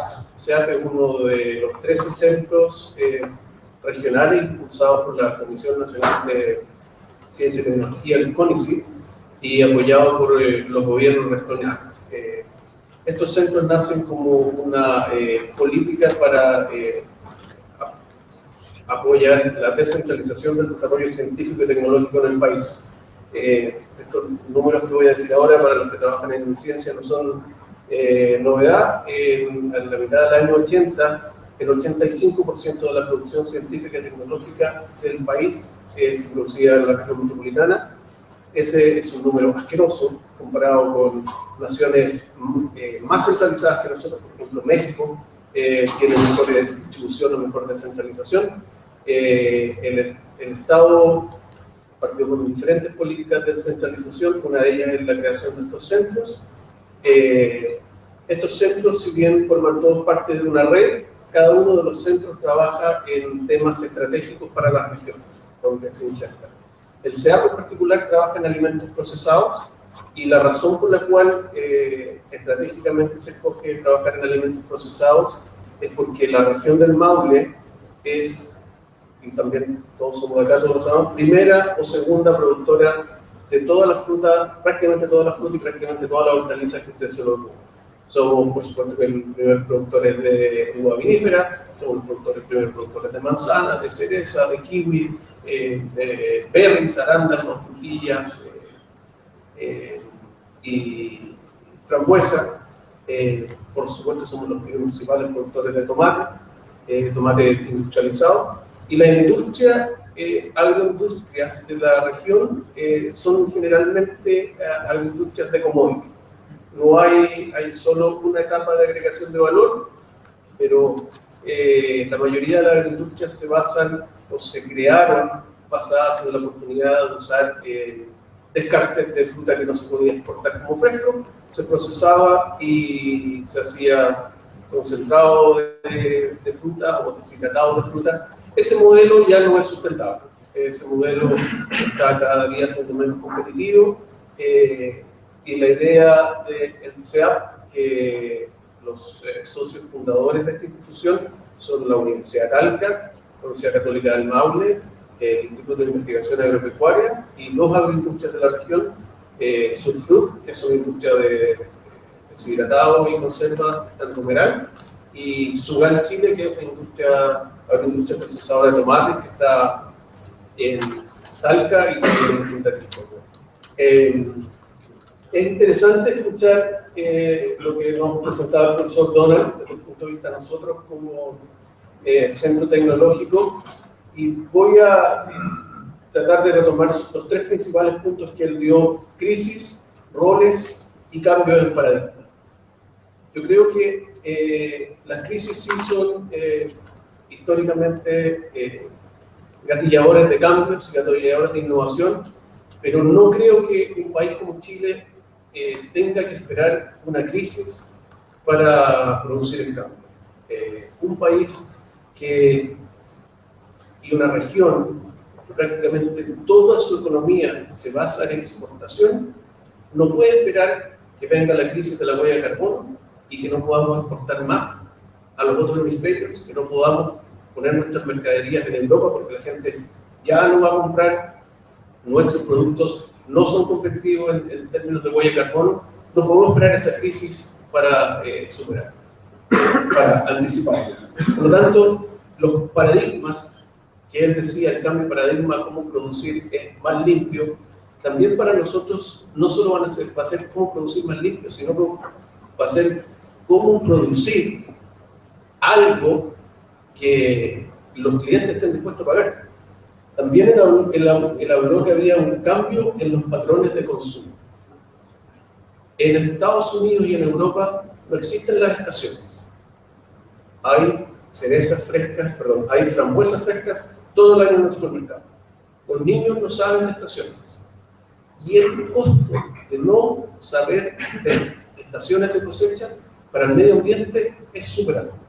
Y nosotros, países del hemisferio sur, exportadores, somos los más afectados cuando eso empieza a cambiar. Entonces, es súper importante su tercer punto, que son los roles. Cada uno de los actores de la sociedad deben asumir un rol. Las universidades, el rol de enseñanza y de educación, ustedes como estudiantes tienen que estar dispuestos a salir al campo laboral y hacer un cambio. Yo le preguntaba por el mercado porque en mi experiencia particular, cuando te cobran si echas más basura que un tarro a la semana, inmediatamente empiezas a reciclar. Si tú tiras 2 tarros de basura en Estados Unidos, yo viví 10 años, y tú contratas un balde de basura, un balde azul. Si tú lo llenas una vez a la semana, tú pagas un precio. Si tú llenas 2 baldes, te cobran todo. Por lo tanto, lo que uno empieza a hacer inmediatamente es reciclar. Entonces, hay oportunidades, y por eso que yo pienso que el mercado juega un rol importante, y ustedes como estudiantes de ingeniería también tienen una oportunidad importante, porque el mercado empieza a actuar cuando las tecnologías son desarrolladas para que se transformen en una oportunidad de mercado. Entonces, es súper importante estar dispuestos a asumir ese cambio de paradigma constante y salir con oportunidades de cambio. Ya no es suficiente reducir o reducir tu costo de energía o aumentar tu eficiencia energética en un 5 o 10% para la industria. Eso lo vamos a hacer sí o sí. El cambio de paradigma nos va a hacer cómo vamos a producir sin utilizar la energía tradicional. Otra cosa muy importante, nosotros tenemos un par de proyectos en el CEAP que estamos ejecutando con asociados profesionales de la Universidad de Talca. La agroindustria es una gran generadora de residuos. Hoy día en Chile prácticamente no hay valorización de residuos. Y voy a decir prácticamente porque hay un par de casos puntuales que pueden ser importantes, pero la valorización de residuos como una fuente de mejorar la competitividad de las empresas es una gran oportunidad. Nosotros estamos trabajando, es un desafío para ingenieros, para esta escuela, para esta facultad, ingenieros químicos, industriales, y que la agroindustria lo está demandando. Hoy, la agroindustria del aceite de oliva en la región del Maule produce aproximadamente el 30% del aceite de oliva. Si lo juntamos con la región de Huisingh, ambas regiones producen prácticamente todo el aceite de oliva que se exporta en este país. Por cada litro de aceite de oliva que se generan entre 8 y 15 litros de desechos. Por cada litro de aceite de oliva que se produce, se generan entre 8 y 15 litros de residuos. Es decir, la industria de aceite de oliva produce más residuos que producto final. Eso es un tremendo desafío, y como lo decía el profesor, esa crisis que debemos transformar en oportunidad. Mi llamado desde mi rol como centro tecnológico es a que no le teman a salir adelante, a salir al campo laboral y desarrollar esas tecnologías, esas ideas que ustedes tienen, que no lleguemos al fondo de la curva A que decía, que digamos nos peguemos al cachufazo que alguien más lo hizo y se nos fue el director regional de Puerto, porque le iba a decir que tenía que financiar. Ustedes siempre tienen ideas súper innovadoras, y yo creo que para que cambiemos el paradigma, las instituciones del Estado tienen que, de una vez por todas, apostar a financiar esas ideas que están en la curva. Esa cuestión de dónde se le ocurre. Esas son las que hay que financiar para que podamos cambiar el paradigma. Así que eso es lo que quería comentar. Gracias. Bueno, brevemente yo quiero decir, focalizarme en 3 cosas distintas. Uno, la Facultad de Ingeniería ha tomado pasos decisivos que abren la capacidad de innovación y desarrollo tecnológico de los académicos que están en la facultad en distintas instancias para con la industria regional. Para la sociedad regional, en realidad no solamente para el privado, sino que también para el Estado. Es decir, hay distintos centros, hemos generado distintas instancias de discusión, seminarios como estos, invitación a discusiones abiertas sobre distintos tópicos, y vamos a ir incrementando este tipo de actividades de vinculación, de manera tal que se dé primero un lugar donde la confianza se dé como para discutir los problemas relevantes. La confianza no nace de un día para otro ni por decreto, se da en la medida que la gente se conozca, son personas al final las que toman decisiones. Cuando las personas se conocen y comparten las ideas, pueden surgir efectivamente las soluciones en base a las oportunidades que esta crisis puede presentar. Nosotros hemos trabajado en el ámbito de energía, lo hemos focalizado como uno de los principales tópicos, son aquellos vinculados a la energía, ya sea proveniente del residuo industrial como del desarrollo de tecnología para ciudades inteligentes, para muchos estudiantes del ministerio que nosotros estamos desarrollando tecnología para Europa, y curiosamente esa tecnología va a tener que esperar muchos años para que se pueda aplicar en Chile, pero lo bueno es que al menos ya tenemos tecnología indígena que puede ser utilizada cuando Curicó o alguna ciudad del entorno comience a trabajar en el ámbito de ser una ciudad inteligente. Pero quiero centrarme en otro punto. En provincia, y lo voy a decir de esa manera, en provincia existe la sensación que nosotros no somos capaces de resolver el problema. Y eso lo digo simplemente porque cada vez que uno convoca actividades de discusión, yo creo que la convocatoria es escasa. Y muchos estudiantes yo creo que se plantean, ¿qué puedo hacer yo? ¿Cuál es mi rol? ¿Cuál es la posibilidad que yo tengo de entregar soluciones? Y una de las cosas que he notado es que en esta región y en muchas otras regiones fuera de Santiago, el estudiante no se siente capaz de tomar responsabilidad, no se siente capaz de desarrollar sus soluciones. Quizás es culpa de la propia universidad, quizás es culpa del entorno. Como sea, debemos cambiar eso. Es decir, no podemos sentarnos a asumir roles impuestos, sino que debemos ser actores. Y eso es una crítica permanente que tengo sobre el sistema. Y he hecho muchas pruebas con mis estudiantes. Y puedo probar que efectivamente sienten de alguna manera lejana la posibilidad de tener un rol activo en las soluciones de los problemas. Y yo soy convencido de que eso no es así. El otro punto es que, la verdad, yo creo que uno tiene que reciclar por convicción. Y a eso iba la pregunta que yo le hacía al expositor. El lenguaje común, el lenguaje que nosotros entendamos. Si nosotros entendemos el rol de distintos elementos que dañan el medio ambiente, no necesitamos que me cobren el doble o el triple por la disposición de basura. Yo me convenzo y por lo tanto no necesito el garrote para poder cambiar mi actitud.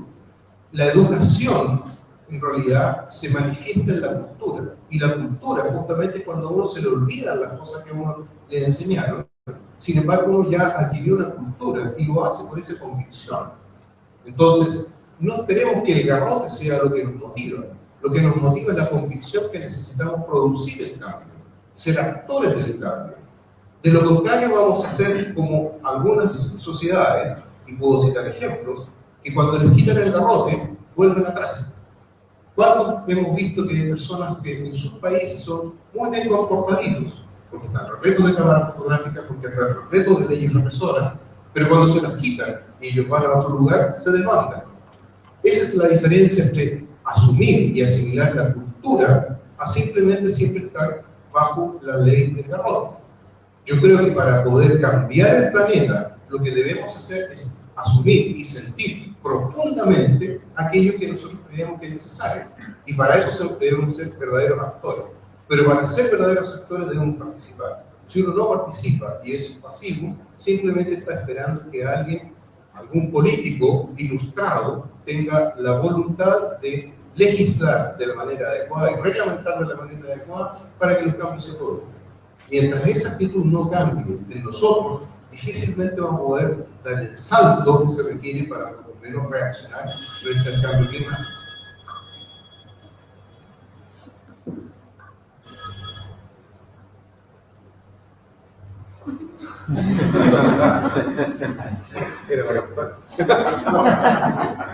Se entendió mucho. Profesor, hagamos una encuesta. Levanten la mano los que se dan el trabajo de lavar la cajita de leche en la casa, dejar la boca abajo para que se seque y llevarlo al reciclaje el fin de semana. Al reciclaje el fin de semana. ¿Cuántos libros que están en el concepto? 4. Yo creo que hay una tremenda regla. Yo debo reconocer que es mi señora y mis hijos los que nos obligan en la casa, pero yo creo que por ahí va el tema. El problema pasa que la empresa, si no les duele el bolsillo, va a costar. Pero estoy de acuerdo contigo, Claudio, que tiene que partir de nosotros. Y aquí hay un claro ejemplo de lo que somos, muy malos para reciclar. No, interpretar. Claro. ¿Acá no hay? No. De hecho, en algunos sectores había reciclaje de botellas y ya tampoco hay. Curicó cada vez está yendo marcha atrás en lo que es reciclaje, no marcha hacia adelante. Es un muy buen punto. Yo no entiendo por qué en Chile no hay separación de basura en prácticamente ninguna parte. No. Y los que reciclamos en el punto limpio, y hay un granito de arena, como resultamos bien nosotros mismos. Ah, por lo menos igual, ¿no? Que no, porque estamos separados. A mí me da risa y pena que el señor del punto limpio nos conoce. Cuando llegamos cada sábado, vienen a reciclar, es como que tan poca gente que va a reciclar que ya conoce a mi familia.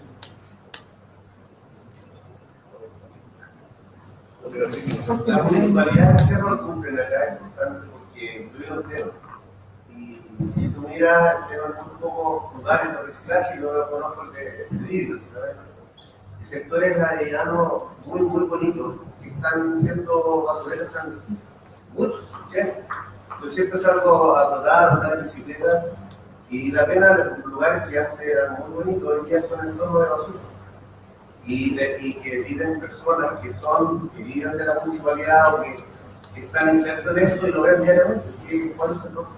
Uno como padre, familia, uno le enseña a los hijos, pero como país o como municipio, ¿qué hacen? ¿Qué aportan? Yo no soy el apropiado. Yo creo que deberían jugar un rol súper importante. Les puedo contar mi experiencia en mi estadía en Estados Unidos. Tú comprabas el derecho a tener este tarro de basura y también pagabas el arriendo del resto de los otros cajones de reciclaje. Y tú el día de la basura sacabas la basura en un lado y al lado ponías el cajón amarillo, voy a inventar, no me acuerdo los colores, con el diario, el azul con los vidrios y el verde con los cartones, por decirlo.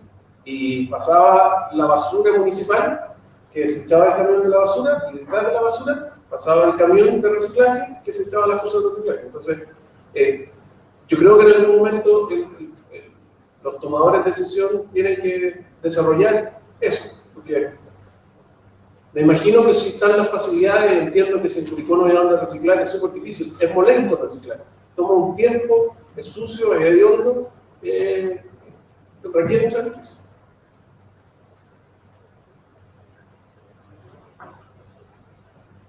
¿Más una pregunta? ¿Estamos en la hora? ¿No?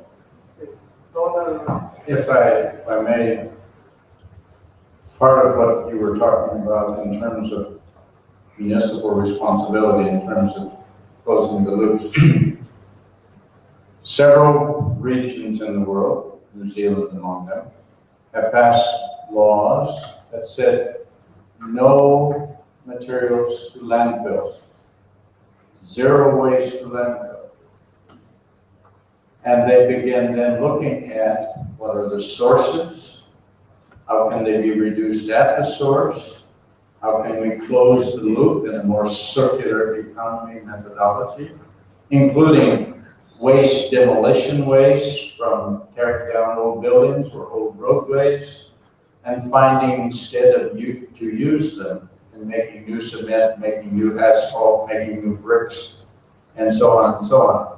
I've been asked to work with a group in Naples to basically develop the vision, the plans, and to implement them to go from the way they are now with thousands and thousands of tons of materials going to landfills, going to sludge depots, and going into the river, into the ocean, closing the loop. It's going to be a big challenge, but there are several cities that are doing it already.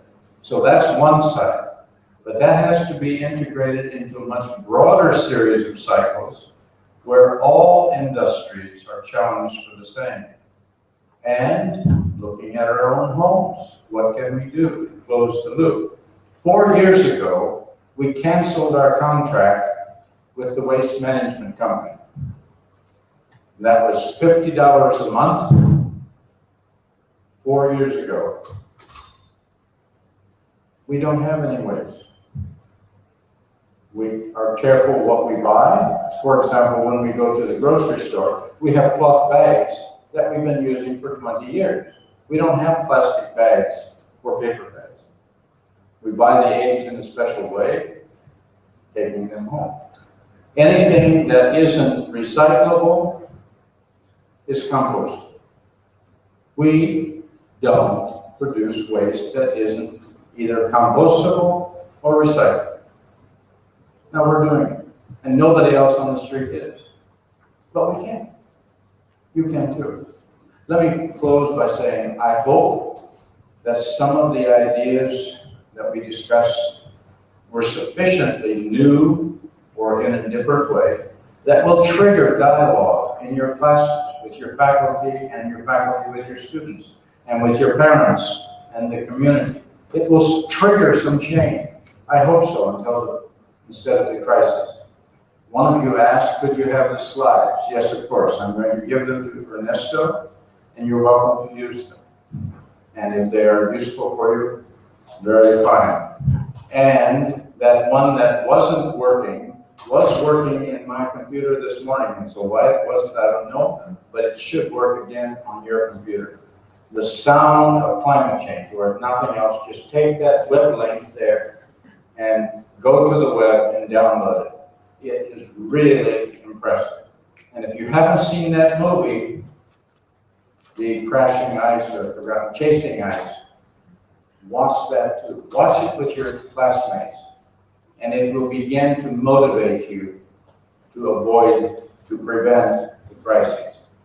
Muchas gracias.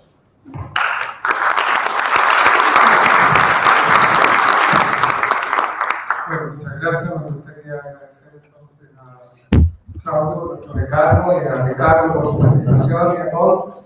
Para finalizar, me gustaría solo decir algunas pequeñas palabras, ¿verdad?, que nos han reunido hoy día para este inicio, ¿verdad?, de lo que se ha llamado el Consejo Universidad Empresa, ¿verdad?, que nace en particular de dos grandes objetivos, dos grandes proyectos que tiene la universidad. Uno de ellos es el proyecto o convenio de desempeño que tiene la universidad, llamado Programa de Armonización Curricular, donde uno de los objetivos de ese convenio era justamente tratar de fortalecer la vinculación con el sector privado de la región para poder otorgar mejores posibilidades de empleo a los alumnos y por lo tanto mejorar su formación profesional. Y de otro objetivo, ha establecido en un programa, perdón, en un proyecto propiamente tal de Ingeniería 2030, que tiene objetivos similares, ¿verdad?, de vinculación con el medio, que es un proyecto que reúne a varias facultades, donde la Facultad de Ingeniería de la Universidad de Talca es una de las que participa, junto con la Universidad de Biobío y la Universidad de la Frontera. Y dado esos antecedentes, creo que en ambos contemplaba la constitución de alguna instancia de relacionamiento más estrecha y de participación con las empresas para fortalecer lo que existe. No es que no exista nada en la universidad ni en la facultad, pero sí una forma de fortalecer los trabajos que se vienen realizando, están muy bien, se vienen realizando muy bien, y necesitamos dar este nuevo paso en la constitución de esta mesa de conversación que tiene un objetivo principal de traer a los diferentes participantes, tanto del sector privado como público, en conversación con la universidad para generar investigación de excelencia, educación de excelencia, innovación de excelencia desde un punto de vista local, resolviendo los problemas de la región, pero también mirando los problemas del país y que los problemas que resolvamos aquí en la región y en el país tengan, ojalá, aplicaciones en el resto del mundo. Me gustaría finalmente invitar a quienes han aceptado gentilmente ser parte como miembros fundadores del Consejo, que son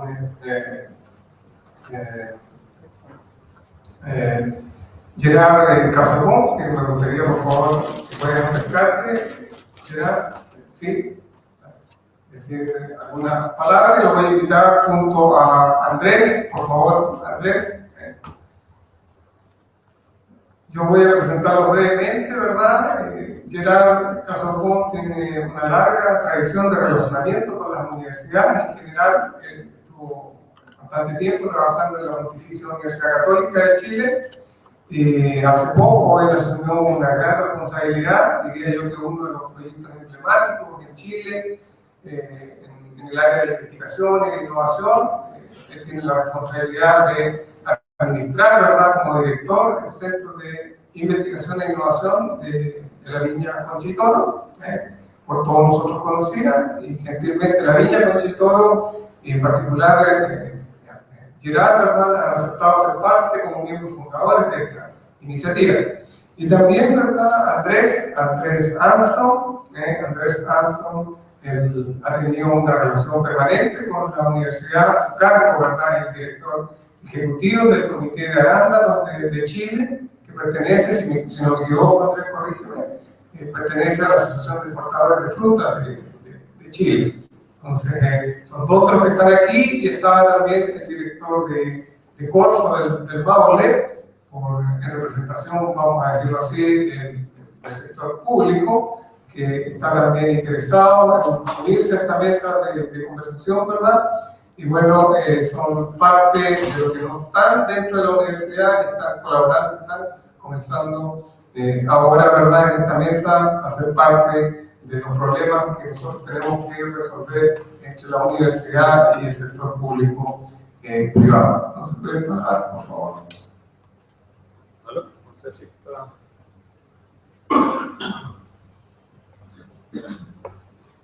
Bueno, muchas gracias, Ernesto, por la invitación. Yo creo que la idea de crear cualquier iniciativa que busque juntar a la industria con la empresa es algo que solo puede traer buenas cosas, digamos.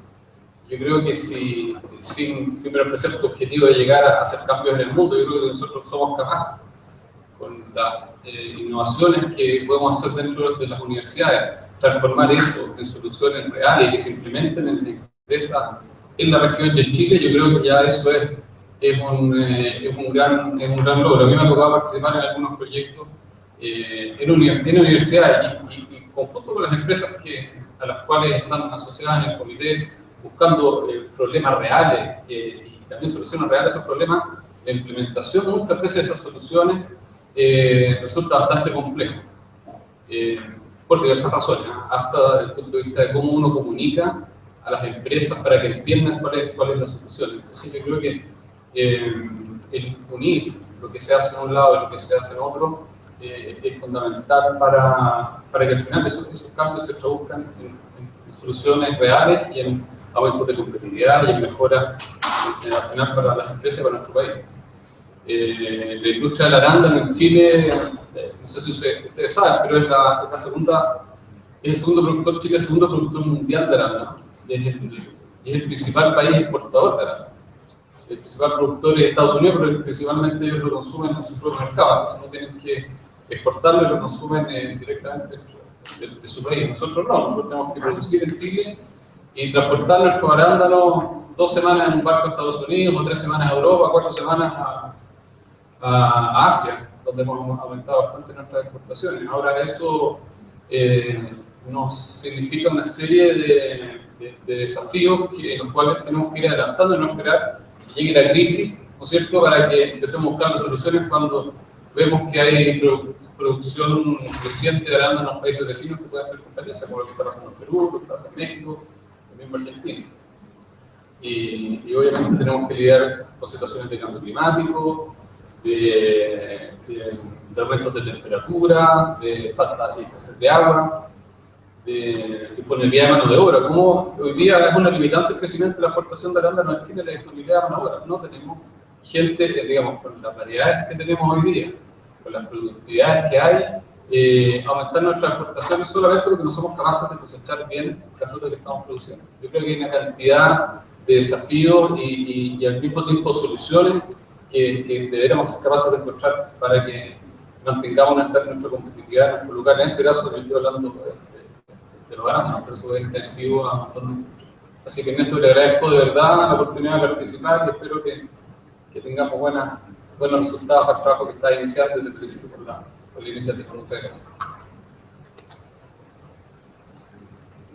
Bueno, primero saludarlos a todos, cada uno de ustedes. Me gustaría partir por agradecer al señor decano, al prorector Ernesto, a toda la Universidad de Talca por haber hecho esta invitación al holding Conchitoro a ser parte, digamos, de una iniciativa de estas características. Pero también quisiera felicitar a Donald por su excelente presentación, por lo iluminadora y también motivadora para todos nosotros a hacer el cambio hoy, desde hoy, ¿cierto? Sumarme a las palabras de Andrés, de que básicamente nosotros acá vemos una gran oportunidad. Creo que justamente desde Huisingh, si es que lo entendí bien, ¿cierto? Queríamos ver esa oportunidad como empresa.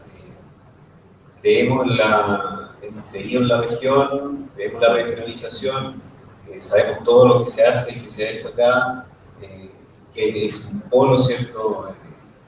Académico, un polo científico, donde hay muchos grupos locales que están trabajando no solo en la comunidad nuestra, y además una zona productora por excelencia para nuestra industria, y decidimos tomar este desafío de instalar un centro de investigación e innovación, al cual desde ya les dejo a todos ustedes cordialmente invitados.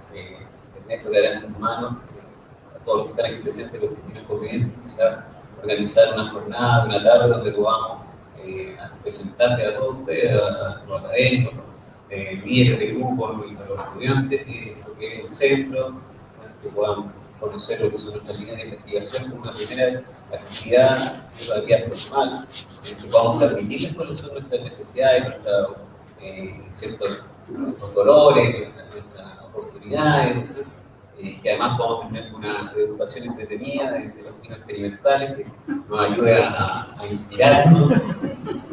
Así que la invitación desde ya queda hecha y ahora solo poner nuestras palabras. Bueno, lo otro es que efectivamente nosotros creemos que a través del consejo podemos generar un canal de conversación abierto mucho más fluido, mucho más eficiente. Cuando conversamos con Claudio la vez anterior, tocamos nuestros temas de por dónde siempre veíamos nosotros que podía haber oportunidades de tal necesidades, etc. Y efectivamente creemos que este canal no solo nos va a permitir acceder a un capital humano de excelencia, que son los académicos, los investigadores que hemos tenido la oportunidad de conocerlos, que están trabajando en sección remota, en ingeniería renovable, en energías renovables, etc. Pero por sobre todo también creemos en los estudiantes que se están formando, ¿no? Que van a ser el futuro, ¿cierto?, de la región. Bueno, empiecen hoy, o sea, que ojalá nosotros podamos a través de esta conversación generarles los temas de interés, de motivarlos a participar en actividades que tengan que ver con emprendimiento, con innovación, que transformemos nuestras ideas realmente en acciones, que podamos meterlas en un proceso lógico de coaching, de formación, de empoderamiento, que estas ideas se transformen quizás en concursos abiertos donde podamos desarrollar soluciones en estados preliminares, sin duda, pero que después, junto al apoyo, ¿cierto?, tanto de la empresa privada como de los financiamientos que pueda ofrecer, ¿no es cierto?, el Sistema Nacional de Innovación, podamos ir incubando y generando innovación de primer nivel. En el caso de la ingeniería, creo que es el ingenio, ¿cierto?, de donde nacen soluciones a todas estas oportunidades y acercamientos, ¿cierto? Hoy probablemente se están desde ya incubando 60, 70 ideas, ya están partiendo y están germinando. Así que la invitación a todos de que nos visiten, nos acompañen y que se entusiasmen por una industria, la industria de los alimentos, los agroalimentos, la vitivinícola, los alimentos procesados, que son, creo, industrias que son muy honestas, muy donde como decía, las personas menores ya haciendo de los pequeños productores hasta antes de ser una sola visión, que necesitamos tecnología, necesitamos cierto cosechar, que no solo basta con la tecnología que tenemos hoy en día, necesitamos poder cierto, mejorar la cosecha, por lo tanto, bueno, sin número de necesidades, y por lo tanto esperamos que los alumnos de la Escuela de Ingeniería estén a la altura del desafío y que no solo reciclen, que eso es algo que debemos hacer todos, pero también ¿cierto? Reciclen su idea y vuelvan con cosas nuevas desde el llamado que tenemos en el consejo. Bien, muchas gracias Andrés y Gerard. Falta decir que no es menos importante que yo he sido un modesto colaborador en esto. Cuando llegué, la idea ya estaba concebida, tanto por el proyecto de la universidad, ¿verdad?, como también por el lado del decano, de la Facultad de Ingeniería. Y los agradecimientos, por lo tanto, debemos dárselo a quienes tuvieron la decisión de generar esta instancia, ha sido desde dentro de la universidad.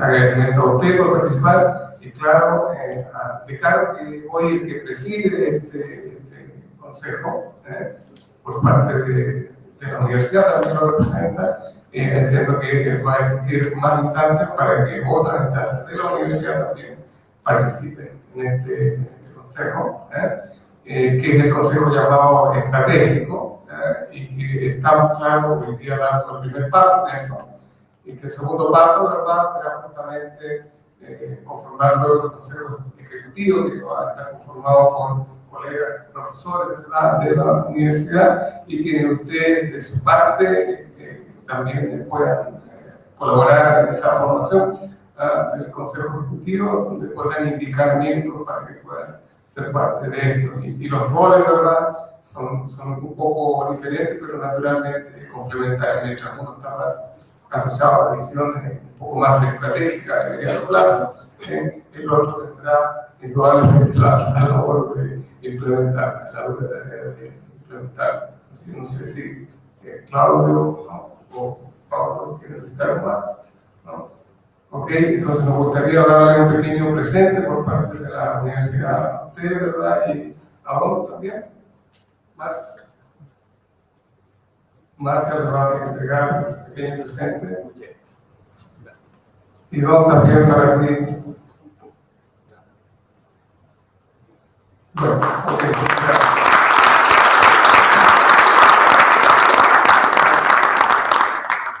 Lo único que nos separa de un pequeño póster son 5 minutos. Les pido 5 minutos de paciencia, ¿está? Porque está Ignacio Corbera nos ha apoyado en la implementación de un site que todavía está en trabajo. Se los adelantamos, pero dentro de la primera semana de junio ya podrá estar en el aire y esperamos contribuciones de todos. Entonces, el principal motivo de mostrarlo ahora es porque es una agenda abierta todavía para que ustedes se interesen en colaborar en contenido, en la generación de contenido para este site que luego será colocado en el aire.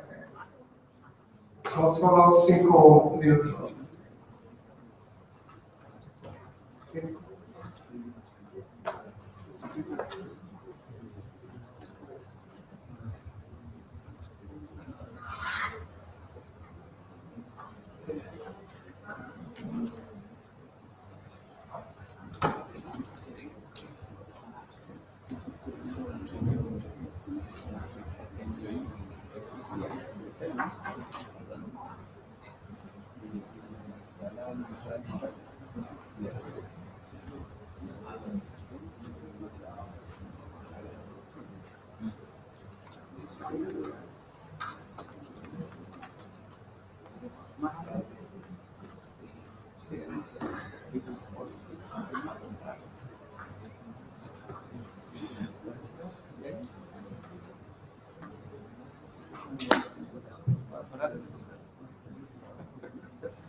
Mientras resuelve un pequeño problema técnico, aprovecho de decirles que hemos tenido aquí la gran ayuda de varios alumnos.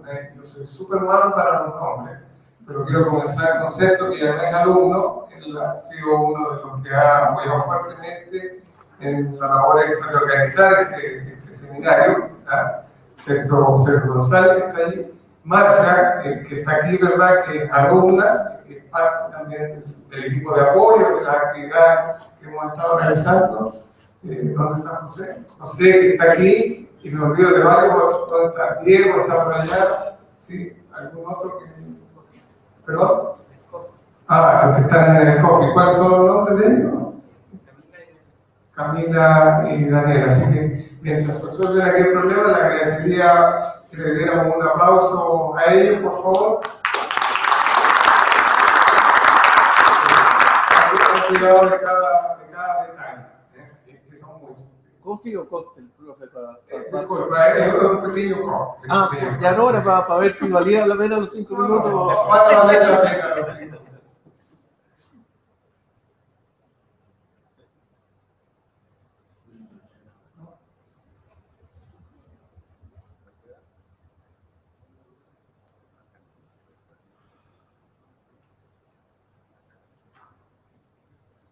Bueno, esto no ha sido fácil, es cosa de gusto, no hay nada escrito, pero hemos intentado llegar a un consenso de lo que va a ser el logo de este consejo, y tiene varias experiencias por detrás que hemos intentado reflejar y que más bien los diseñadores han intentado reflejar. Entonces, una de ellas es mantener los colores de la universidad, pero fíjense que ustedes hemos buscado también el sentido de ese color que parece color tierra. Y el color tierra es porque, bueno, aquí primero en la región del Maule, mucho de nuestra actividad está ligado a la tierra. La producción de vino, la producción de arándano, la producción de una serie de productos que vienen directamente de la agricultura, ha sido una de las bases, ¿verdad? Y los colores de la universidad también, de alguna forma se ven aquí los colores del escudo, tanto de Curicó como de Talca, para quienes no hayan visto nunca el escudo, también tienen estos colores. Lo otro que hemos querido reflejar aquí ha sido parte de la ingeniería aquella antigua, ¿verdad? Que viene de la época de los griegos y antes, ¿verdad? Entonces, por eso esa figura que aparece ahí un poco soportada, ¿verdad? Por pilares, ¿verdad? Y arriba el pájaro, ha sido súper difícil colocar una figura, pero hemos llegado al pájaro y esa ranita que tiene ahí, porque se supone que nosotros estamos todos, no se supone, la verdad que tenemos la labor de generar conocimiento y de transmitirlo. Y creemos que el pájaro y la ranita esas son parte de poder dispersar, diseminar, ¿verdad? El conocimiento que se ha generado aquí en la universidad, como parte de las labores que también va a apoyar o estará apoyando el consejo. Y el color de la ave, del pájaro ahí, es el amarillo. El amarillo, fíjese usted, es parte de uno de los colores de los escudos que tiene, Talca como Curicó. Pero también el amarillo refleja la combinación de la tierra, del sol con la tierra. La tierra, para producir lo que produce, necesita del sol. Y como decía Don, lo que necesitamos seguir manteniendo iluminado es el sol, de alguna forma, no esconderlo. Entonces, eso ha sido parte de lo que ha sido el trabajo de varios, ¿verdad?, para llegar a un consenso de lo que es el logo. Y en el gusto no hay nada escrito. Para algunos les ha gustado, a otros les ha gustado menos y a otros no les ha gustado. Pero ahí está, ¿verdad? Y una vez que está, lo único que queremos es seguir adelante con él y apoyarlo por lo que nos puede reflejar.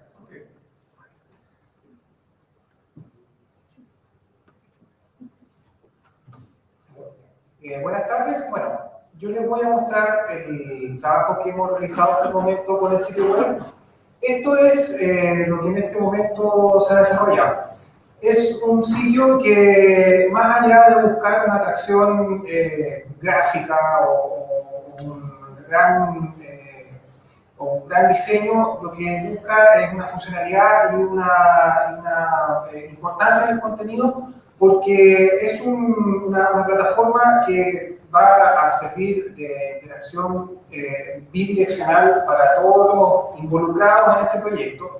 Entonces, la cantidad de información va a ser muy grande, va a ser muy interesante y por lo mismo tiene que estar muy bien organizada y ser súper entendible. Entonces, bueno, aquí están los temas a los que se puede acceder directamente desde el homepage. Son excelencia empresarial, formación y educación, investigación, desarrollo e innovación, stakeholders, transferencia y temas que atañen a la universidad. Dentro de esas secciones nosotros vamos a poder encontrar diferentes tipos de contenidos que también están en el homepage de manera destacada, ya sea por un orden cronológico o de importancia según cómo se vaya manejando esto a través del tiempo. Hay una noticia destacada que va a ser por lo general información muy contingente. Aquí vamos a poder siempre ver los últimos avances, los últimos desarrollos, las últimas innovaciones. Y más abajo podemos encontrar, bueno, más noticias destacadas, las últimas noticias que se han publicado, a las cuales también podemos acceder a sus diferentes categorías, y una sección de documentos donde iban a haber diferentes investigaciones y cosas que no sean necesariamente contingentes, pero que sí tengan que ver con nuevas técnicas o nuevas metodologías que puedan ser interesantes para los rubros en los cuales esto va a estar dirigido. También hay una sección de blogs donde se van a publicar artículos o columnas que no necesariamente provengan de la cabeza de los proyectos, digamos, sino que va a ser contenido abierto a quienes tengan algo que aportar, digamos, de una forma externa. También tenemos este espacio que está en desarrollo, pero que está pensado como un lugar donde se pueda compartir información de las empresas o instituciones involucradas en el proyecto. Multimedia, que siempre es entretenido y sirve para asimilar un poco mejor también la información cuando uno la puede escuchar y la puede ver gráficamente, y siempre hay material interesante de multimedia que puede compartir. Y una agenda donde va a poder estar centralizado todos los próximos eventos, charlas, seminarios que tengan que ver con el Consejo y sus integrantes. Así que este es básicamente el sitio web que pronto va a estar disponible, así que ojalá que sea de su agrado y que entre todos se pueda sacar un súper buen aporte para la región. Muchas gracias.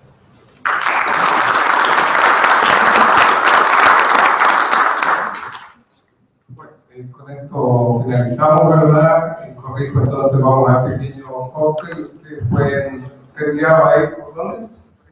Por aquí, por esa puerta.